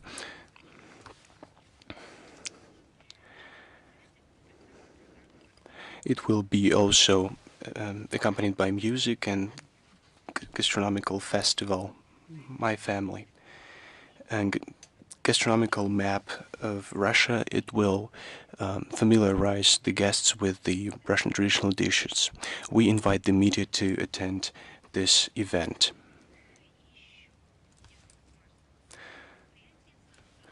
Tomorrow, on the 22nd of August, we are celebrating the day of the Russian state flag. On August 20th, 1994, a 1714 Act was adopted. The historic Russian tricolor flag was adopted. The goal was to educate the future generations to pay respect to state symbols. The end of quote. It was firstly mentioned back in 1668 when it was first hoisted on the first Russian ship overall during the reign of Alexei Mikhailovich. And in 1693 it became the main official flag of the Peter the Great. Alexander the Great in April 1883 ordered that in those solemn occasions when it is recognized possible to allow the decoration of buildings with flags shall be used exclusively the Russian flag, consisting of 3 colors, upper white, middle blue, and lower red.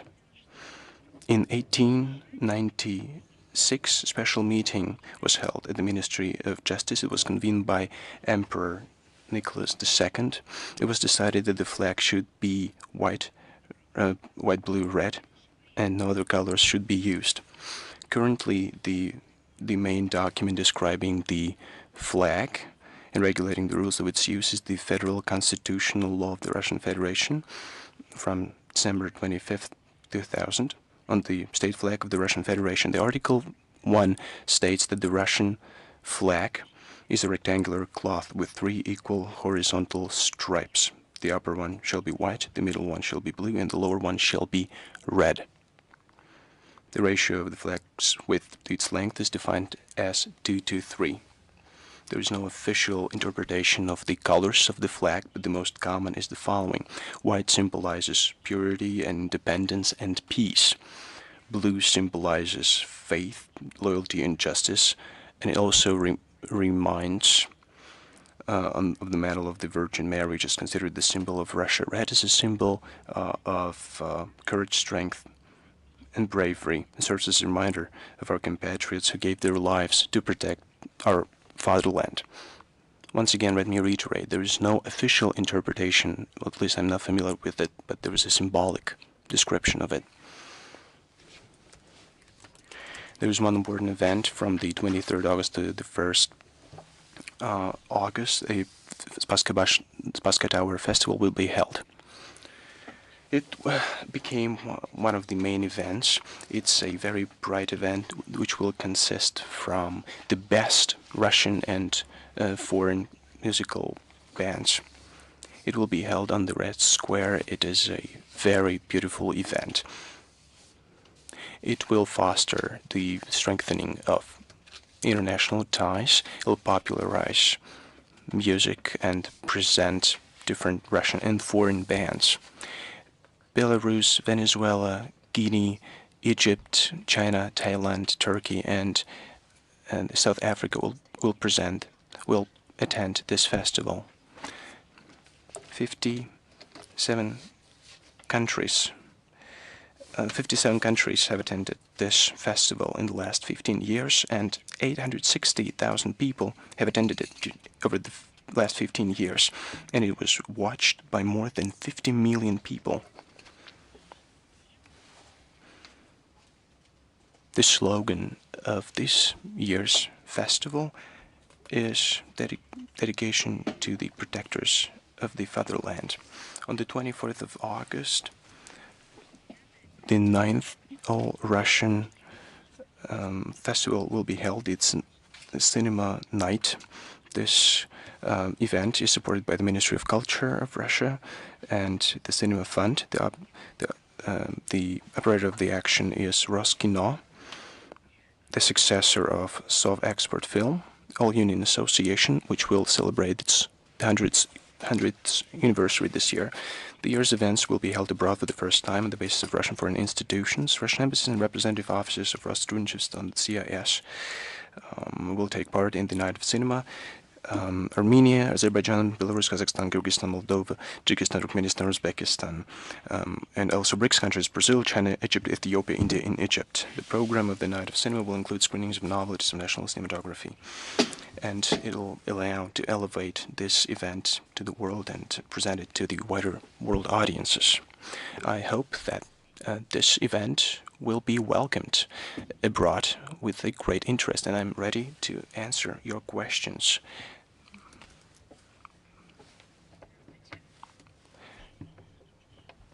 Hello. We just received the news that the Finnish ground forces have announced a series of exercises from August 31st to September 6th in various parts of this Scandinavian country, also very close to the border with Russia. How can you comment on these maneuvers? In peaceful and calm times, that was regarded by everyone as an international rule-based system, a legal system, and there was no contradiction to the law. And within that framework, Russia used to consider and now considers the sovereign right of each state to carry out on its territory any activities, including the military ones, that are regarded by these countries as necessary to ensure its security. But it's important, let me reiterate it, to act in accordance with the norms established by international agreements. But now we are facing a hybrid war waged by the collective West, and we see that significant increase in military activity in Finland is taking place. We have repeatedly noted that foreign policy of Finnish leadership today is organized in line with the collective West and in inflicting a quote-unquote strategic defeat on Russia. We also heard recent statements by Finnish Prime Minister Petteri Orpo and Foreign Minister Elina Valtonen. They actually justify terrorist attacks of Ukrainian neo-Nazis on the Kursk region. And against this backdrop, we regard these maneuvers close to the border. Can you please comment on the decision of the Czech authorities regarding the rector of the Russian Orthodox suburb of Karlovy Vary demanding that he leave the Czech Republic, as well as the statements of the foreign minister of the Czech Republic, Lipovsky, against the Russian Orthodox Church? This verbal activity is understandable by the Czech authorities, but we feel like the Czech authorities would be bored if they didn't have to discuss us. As for the representative in Karlovy Vary, we see that they're just fighting against God. It's an anti-God policy. Actually, they're persecuting the representatives of this faith.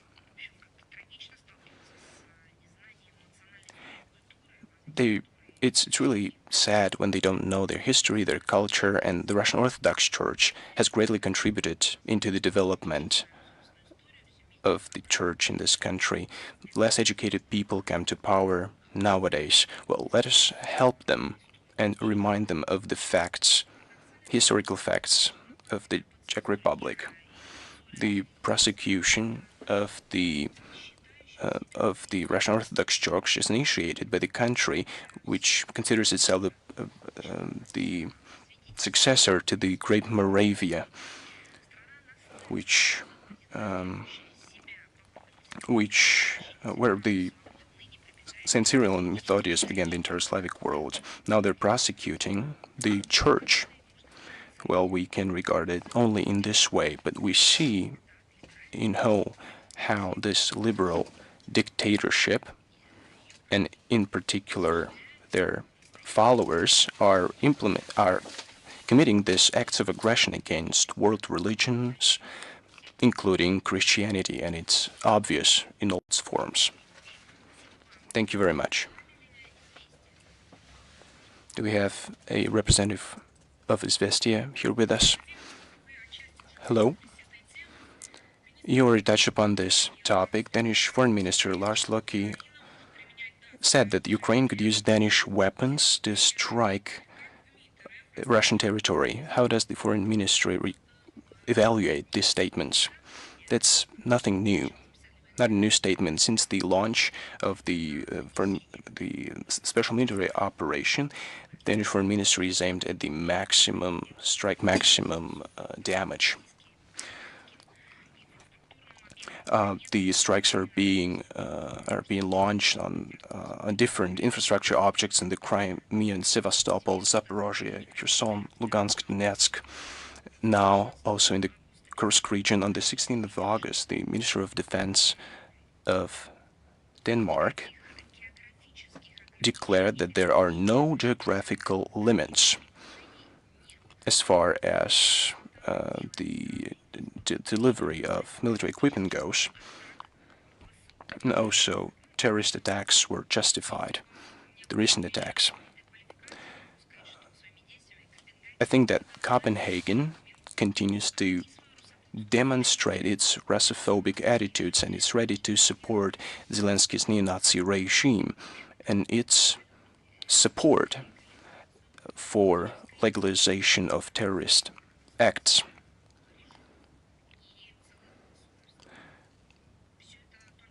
All this only reaffirms the importance of the special military operation, and we have repeatedly said that the goals of this operation will be reached.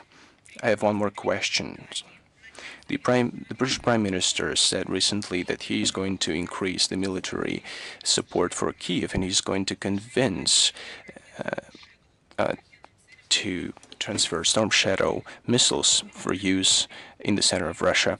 I have to understand why the Great Britain does everything to escalate the conflict further and to deteriorate the connections, the relations with Russia, and why some countries still remain neutral. London, together with the United States, have become the driver of the policy of deterrence, as they call it, and then the policy of inflicting a strategic, quote-unquote, defeat on Russia. London and Washington have launched different operations within NATO, and on other platforms they had different maneuvers called Russia, and British ships crossed our borders in 2021, even before the special military operation began. There was they were trying to combat our sovereign reserves. They also stole something that they didn't have any right to have. That's the ideology they have, and nobody was opposing such actions. It's a way for them to overcome different crises, both internal and external ones. The change of political elites didn't lead to the revision of the approach the British use against Russia. The public statements are anti-Russian, we see it, and they reaffirm the plans of the British establishment to escalate the conflict further. They declare it as their steps and their ideology. They want escalation in bilateral issues. They want to follow this common European policy that is anti-Russian. This is the conceptual, basic, foundational position. The main tool the British Russophobes use to deter our country in the long term is the Kiev regime. This instrumentalized puppet government. All positive assistance along the demonstration of British leadership in countering Russia is, of course, is of course preserved as one of the main themes in the Labour Party politics. And the countering Russia in the context of Ukraine is, for Keir Starmer, of importance. And they can now relaunch the relations with the European Union. We have noted the British approach in the context of the Kursk invasion. The Keir Starmer didn't exclude the possibility of transferring the military equipment. In such statements, as before, there is some kind of uncertainty. We can say there's a highly likely scale. If you remember, there are 10 points how certain or uncertain some things are. This concerns the ballistic missiles of long range, Storm Shadow.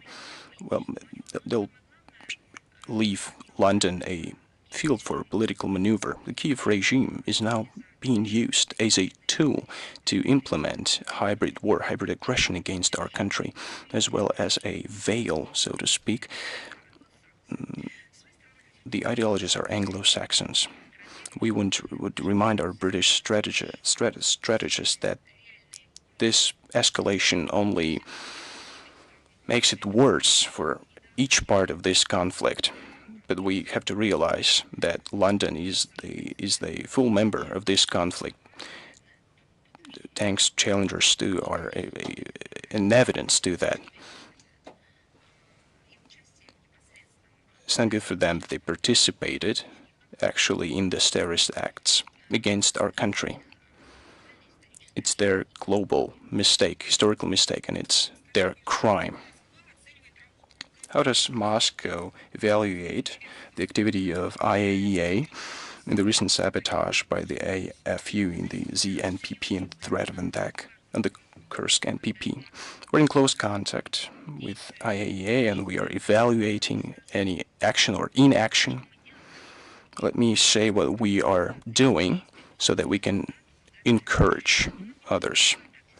We are in close contact with the IAEA Secretariat, with the director, Rafael Grossi, with the ongoing provocations by the Kiev regime against Russian nuclear facilities, the Zaporozhye nuclear power plant and the Kursk nuclear power plant. In turn, we do everything to enable the agency leadership to get an objective picture of the situation and to evaluate the horrendous crimes of the Zelensky regime that can lead to a large-scale disaster. Rafael Grossi has really said that it's not admissible to attack nuclear facilities, but unfortunately they can not define from which direction the strike came. Russian provocations are of a great threat as far as NPPs go. We hope that the management can ensure the security of these two NPPs.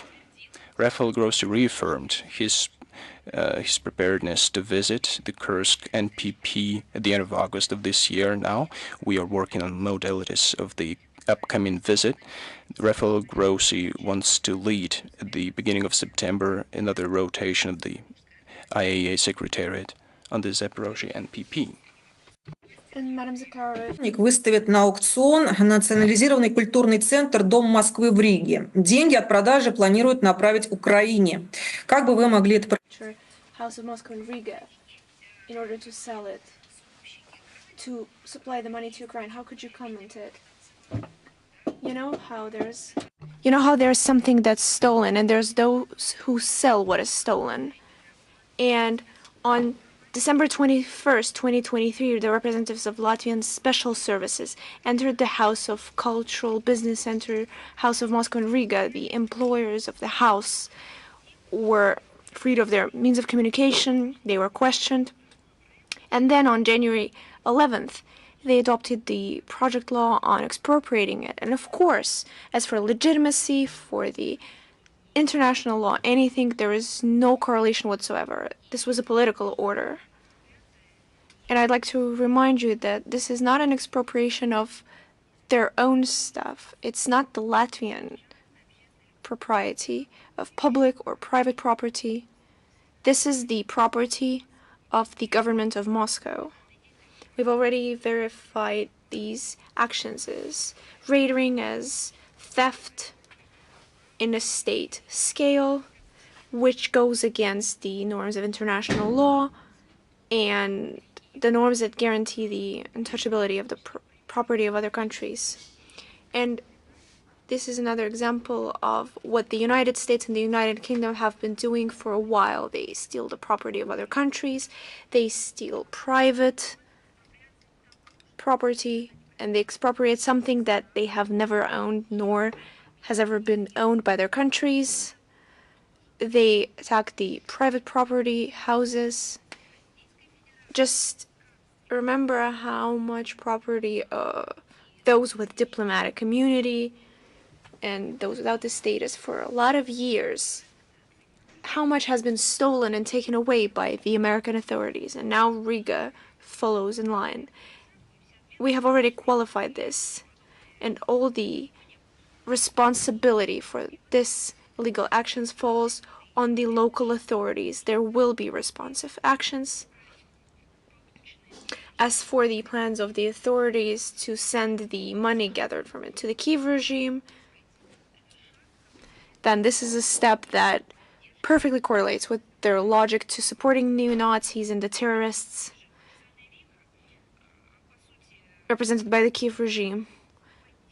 Kiev and the Latvian authorities and neo-Nazis sitting there have been supporting Kiev for a while. And we shouldn't forget the corrupted nature of Zelensky and his clique. So, once again, money gathered by selling that which has been stolen from Russia will once again be looted. And after all these events, after stealing, and after stealing the House of Moscow by the Latvian authorities, with the intention to sell it. And I think it's now evident to everyone what the Kiev regime is really doing with the example of Kursk region. Here we should apply American laws themselves on the financing of terrorism. And right now, nowadays, it's Riga, Latvia themselves who should have received search orders, who should have received some kind of sentences for sponsoring terrorism, because that's exactly what it is. But since United States themselves are sponsoring terrorism, they're just going hand in hand. Is the Chinese media corporation with us today? For over 2 weeks, there are actions in the Kursk region, and the Wall Street Journal reported that the USA are not sharing with Kiev intelligence information for their goals on the Russian territory. But at the same time, another source of the Wall Street Journal reported that a large number of officers were recruited from the reserve. How would you comment on that? We've already commented on this in the introductory part. We have been speaking about it for a couple of years. United States, the United Kingdom, and the NATO country, but of course this is the Anglo-Saxon do it first and foremost, are not only those who came up with the idea and the inspiration, but they're the ones giving orders, the ones leading the Kiev regime to the targets on the Russian Federation. So their statements that it's taking place without the support of the West are nothing but blatant lies. Thank you. And the second question. 2 years after the explosions on the Nord Stream, Germany have issued the first arrest order for the suspected person. Russia officially voiced their complaints to Germany on the investigation of the explosion. Have you received the answer? No, I've already answered such a question. And it wasn't even an answer to a question, but I commented on the statement of Germany. We have not received anything from Germany, aside from not just baseless excuses, but some empty words fixed on paper that have nothing to do with this. It's just an excuse that we are conducting an investigation, but also repeatedly, at length, speaking about the fact that Germany is supposed to provide information, but they haven't been doing it. We've spoken about it at the UN Security Council, and like I said, over the last 24 hours, it has been repeated again. I would also like to say that Russia considers this attack on the object of critical infrastructure as a blatant act of international terrorism, which posed a colossal economical danger and a lot of damage. And unfortunately, not a single request of the Russian side on legal help with investigating this crime has been answered, and the investigation itself, which has been conducted for over 2 years, has not led to any feasible results. And by that I mean Germany. And non-compliance of the Germany side of the demands of legal help and the lack of effective investigation of the terrorist act goes against the obligations of Germany that we've already referred to. And Germany has to comply with this. Let us recall that the International Convention on Fighting Bombing Terrorism of 1997, the International Convention on Fighting Financing of Terrorism of 1999, the legal complaints have already been voiced to Germany, and we've already done it. And we demand a round of negotiations, which is a necessary condition before addressing to the International UN Court. And Berlin is trying to avoid these negotiations. As for recent publications of sending Germany to Poland demands on releasing Ukrainians who are accused of perpetrating this crime, Russian side hasn't been informed about these suspects, despite the fact that this information would be important for the investigation, especially by the Russian organs.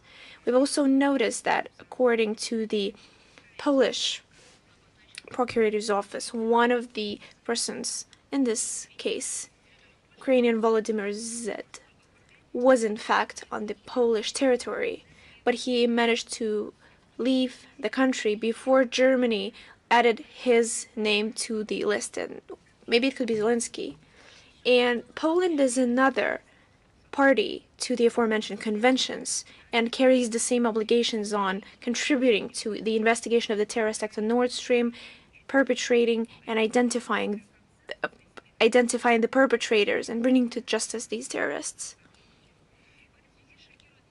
And here, it's especially shocking, the recent statement of the Prime Minister Tusk, who demanded to shut up everyone who raises the issue of investigating the attack on the Nord Stream. And why so?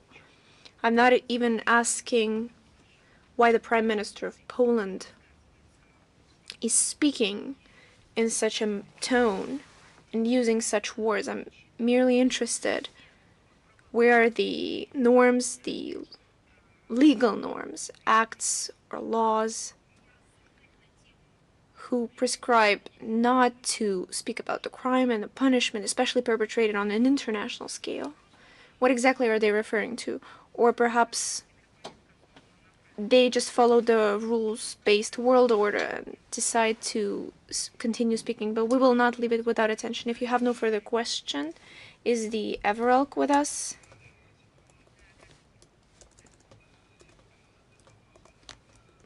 Good afternoon. I believe you've seen the recent statement of the press secretary of Minister of Foreign Affairs of Armenia about the words of Minister Lavrov. I would like to request that I see Varelk and not International Life on the screen, please. If you could please comment the statement that not a single point has been supported except for point 9, but also that the statement of the head of the foreign ministry of Russia not only poses regret, but also questions the constructive involvement of Russia in the process of settlement of relations between Armenia and Azerbaijan. Yes, we've seen the reactions of the Minister of Armenia, and this is another example of them trying to lay responsibility for their own mistakes, for their own shortfallings on other parties. Here it's Russia. And we see that their policy is dictated by the fact that they need to find someone to blame, no matter who it is, to blame for their own shortcomings. And then everything will be okay. I would like to recall you how point 9 sounds from November 9th, 2020. This is what Minister Lavrov was referring to. All economic transport connections will be unblocked. Armenia ensures the security between the transports between the Azerbaijan Republic and Nakhchivan Republic, including constant access of civilians, and this will be ensured by the services of the border regions of the FSB of Russia. And this was confirmed by the trilateral group on unblocking the transport chains in the Caucasus region, together with Russia, Azerbaijan, and Armenia. There have been 12 sessions, and there haven't been much progress.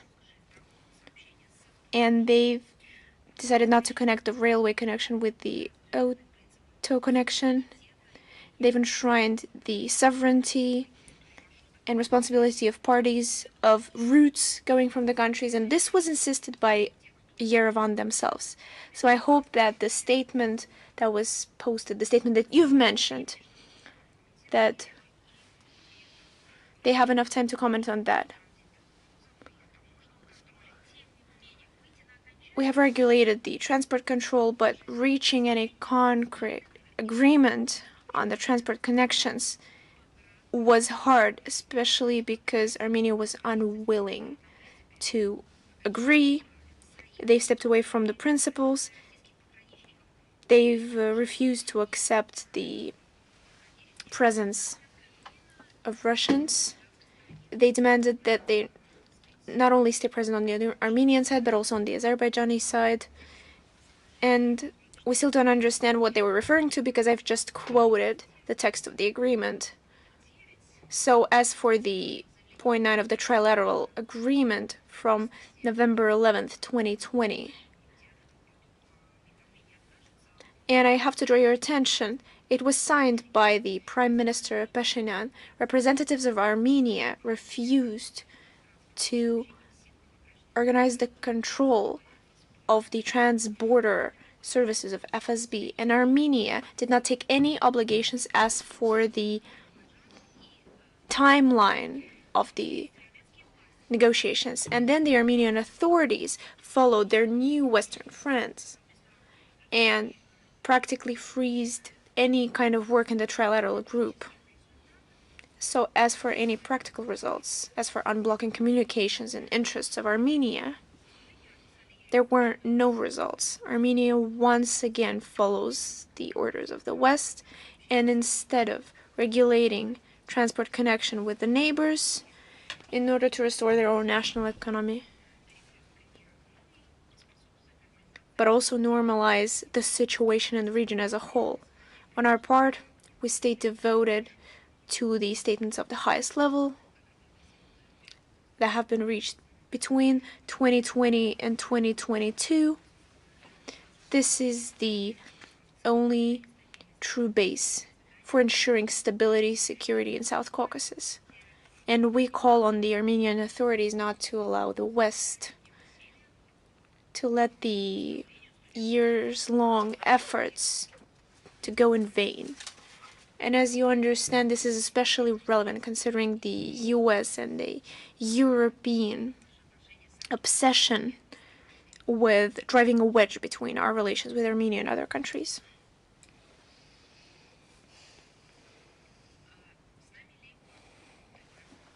Is Baku TV with us today? Good afternoon, Madam Zakharova. Baku TV.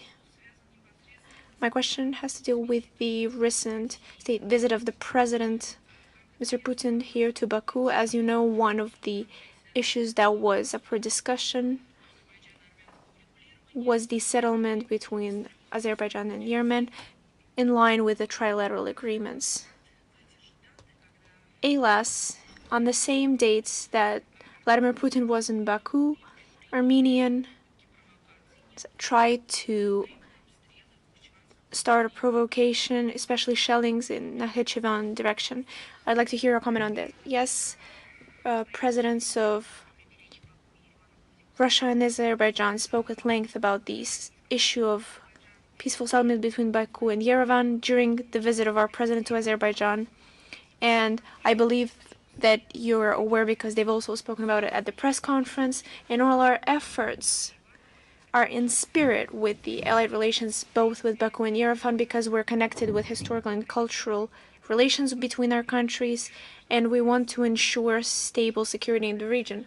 As for the escalating tensions on the border, we call on both Yerevan and Baku to be calm and to avoid any actions that could further escalate the situation. All the questions should be settled peacefully in a political and diplomatic channel. Thank you. Is news.ru with us? Hello, Madam Zakharova. News.ru, Mihail Rosen. We have 3 questions today. The question has to do with the previous one. Does Moscow have any plans to activize their mediating efforts in the Armenian-Azerbaijan settlement after the visit of President of Russia, Vladimir Putin, to Baku? The Russian leader has confirmed that he would be glad to help with the signature of peaceful agreement between Baku and Yerevan. I believe it's obvious that the conclusion of the peaceful agreement is the main condition of peaceful regulation, peaceful relations in the South Caucasus as a whole, and unwaveringly our country at every level spoke that we have high interest in this happening as soon as possible, and we're doing everything we can on a practical scale, and our readiness to continue to mediate the Armenian and Azerbaijani partners was confirmed by President personally in the aforementioned press conference, and the President has also spoken about his intention to speak with Prime Minister of Armenia after the visit of Azerbaijan, and we still are ready to help the sides on all these sides of the trilateral agreements at the highest level of 2020-2022. And beside the peaceful agreement, this package of agreements also includes issue of delimitation and demarcation of borders, unblocking of transport communications, as well as development of contacts between the civil society. And of course, we welcome the efforts of our neighbors, such as Kazakhstan, on this area. And another question: do the efforts continue to open in South Caucasus new political front against Russia continue? Armenian mass media report on the visit of the French President Emmanuel Macron to Armenia in a month on September 21st. Meanwhile, Yerevan once again refuses to take part in the new trainings of CSTO. The so-called Russophobic efforts of the West are not going anywhere. We've already spoken with clear examples of the destructive action of the Westerners in the region, and we've spoken at length. We gave an extensive answer at the briefing on July 18th, and this is the same paradigm that they will follow during the visit of President Macron to Armenia. As for participation of Armenia in the CSTO events, the doors for the Republic to return, or maybe we should use another word for it. I don't know what kind of word we should use here. Let's say to the full-fledged return of the Republic. The doors are open because ultimately there are alternatives of STO, and Russia as a guarantee for stability simply doesn't exist. That's been proven by centuries. It is appreciated by the Armenian people, and it is recorded in the Armenian history. That is not to be rewritten despite all these pseudo textbooks. Another question. What is Moscow's take on the Azerbaijan decision to file a bid to join BRICS? That's what I started my briefing with. I took stock of Russia's chairship within BRICS, the pinnacle of which is BRICS summit in Kazan. I also answered the question in a comprehensive way on how we treat this issue, and there's not the position of our country alone, but of the whole BRICS family regarding our take to many applications, bids, and voices in favor of joining or interacting with BRICS in one way or another. That's how I started my briefing. I would not repeat. Thank you. Thank you. Rudav, it's been a while since we last saw you. I'm with you from Kurdistan, Iraq, from Roda Media Network. I have questions in regard of the normalization attempts by Turkish and Syrian authorities in regard of normalizing their relations. My first question is, I have 5 questions, and my first one is, how do you see the current attempts by Turkey and Syrian officials for normalizing their relations?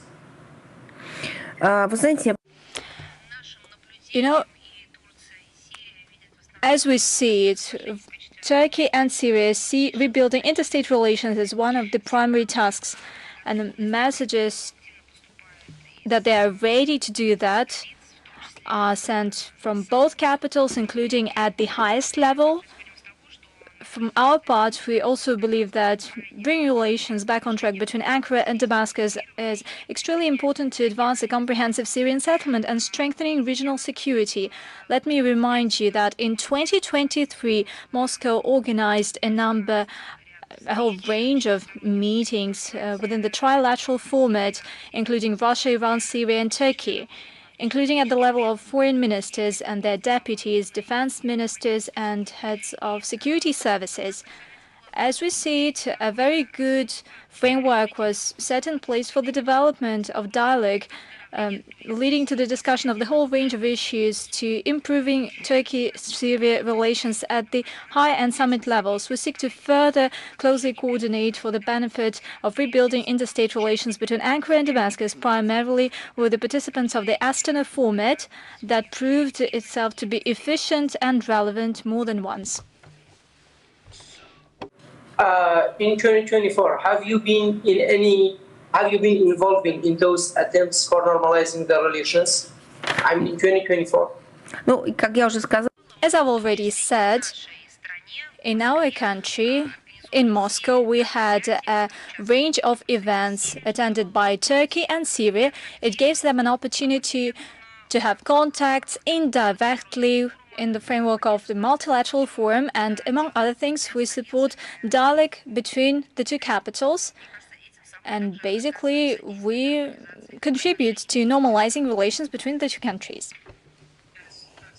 Really appreciating your answers, and you answered 2 other of my questions from what you said. My last question is, do you have any demands or any suggestions for those 2 countries in the way that they try to normalize their relations?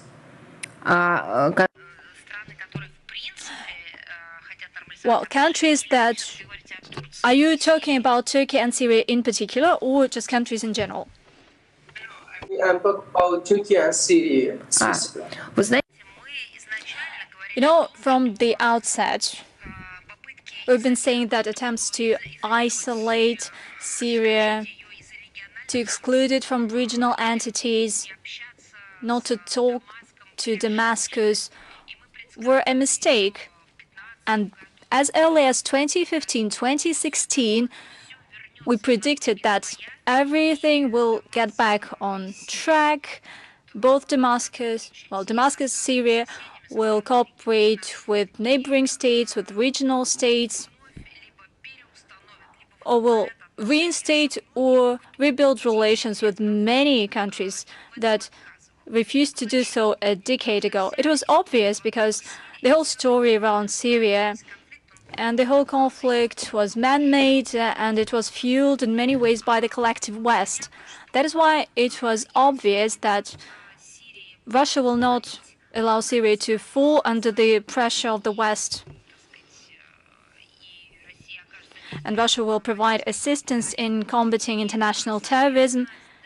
And hence, Russia will make sure that contacts between Syria and countries that turned their back on it temporarily will be reinstated.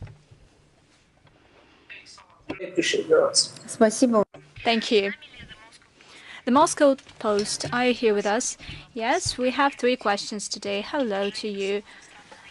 Regarding attempts to introduce regarding the armed forces of Ukraine in the Kursk region, have journalists requested accreditation from the Foreign Ministry, and has there been a response on this terrorist attack by the CSTO and the SCO?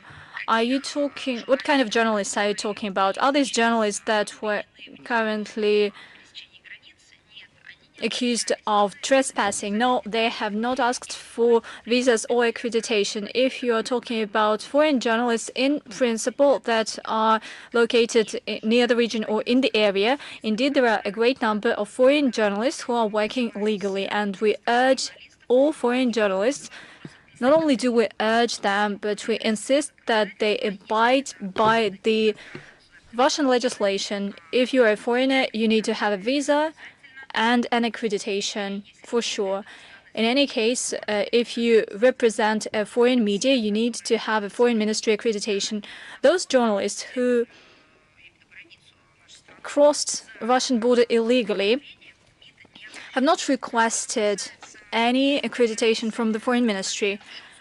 As for the response by the CSTO and the CSO, friendly countries of ours are closely monitoring the developments in the Kursk region, and they note comprehensive measures taken by our country to protect the lives of civilians and to mitigate another terrorist attack of the Nazi regime in Kiev. All member states of the Shanghai Cooperation Organization, that also include the participants to the CSTO,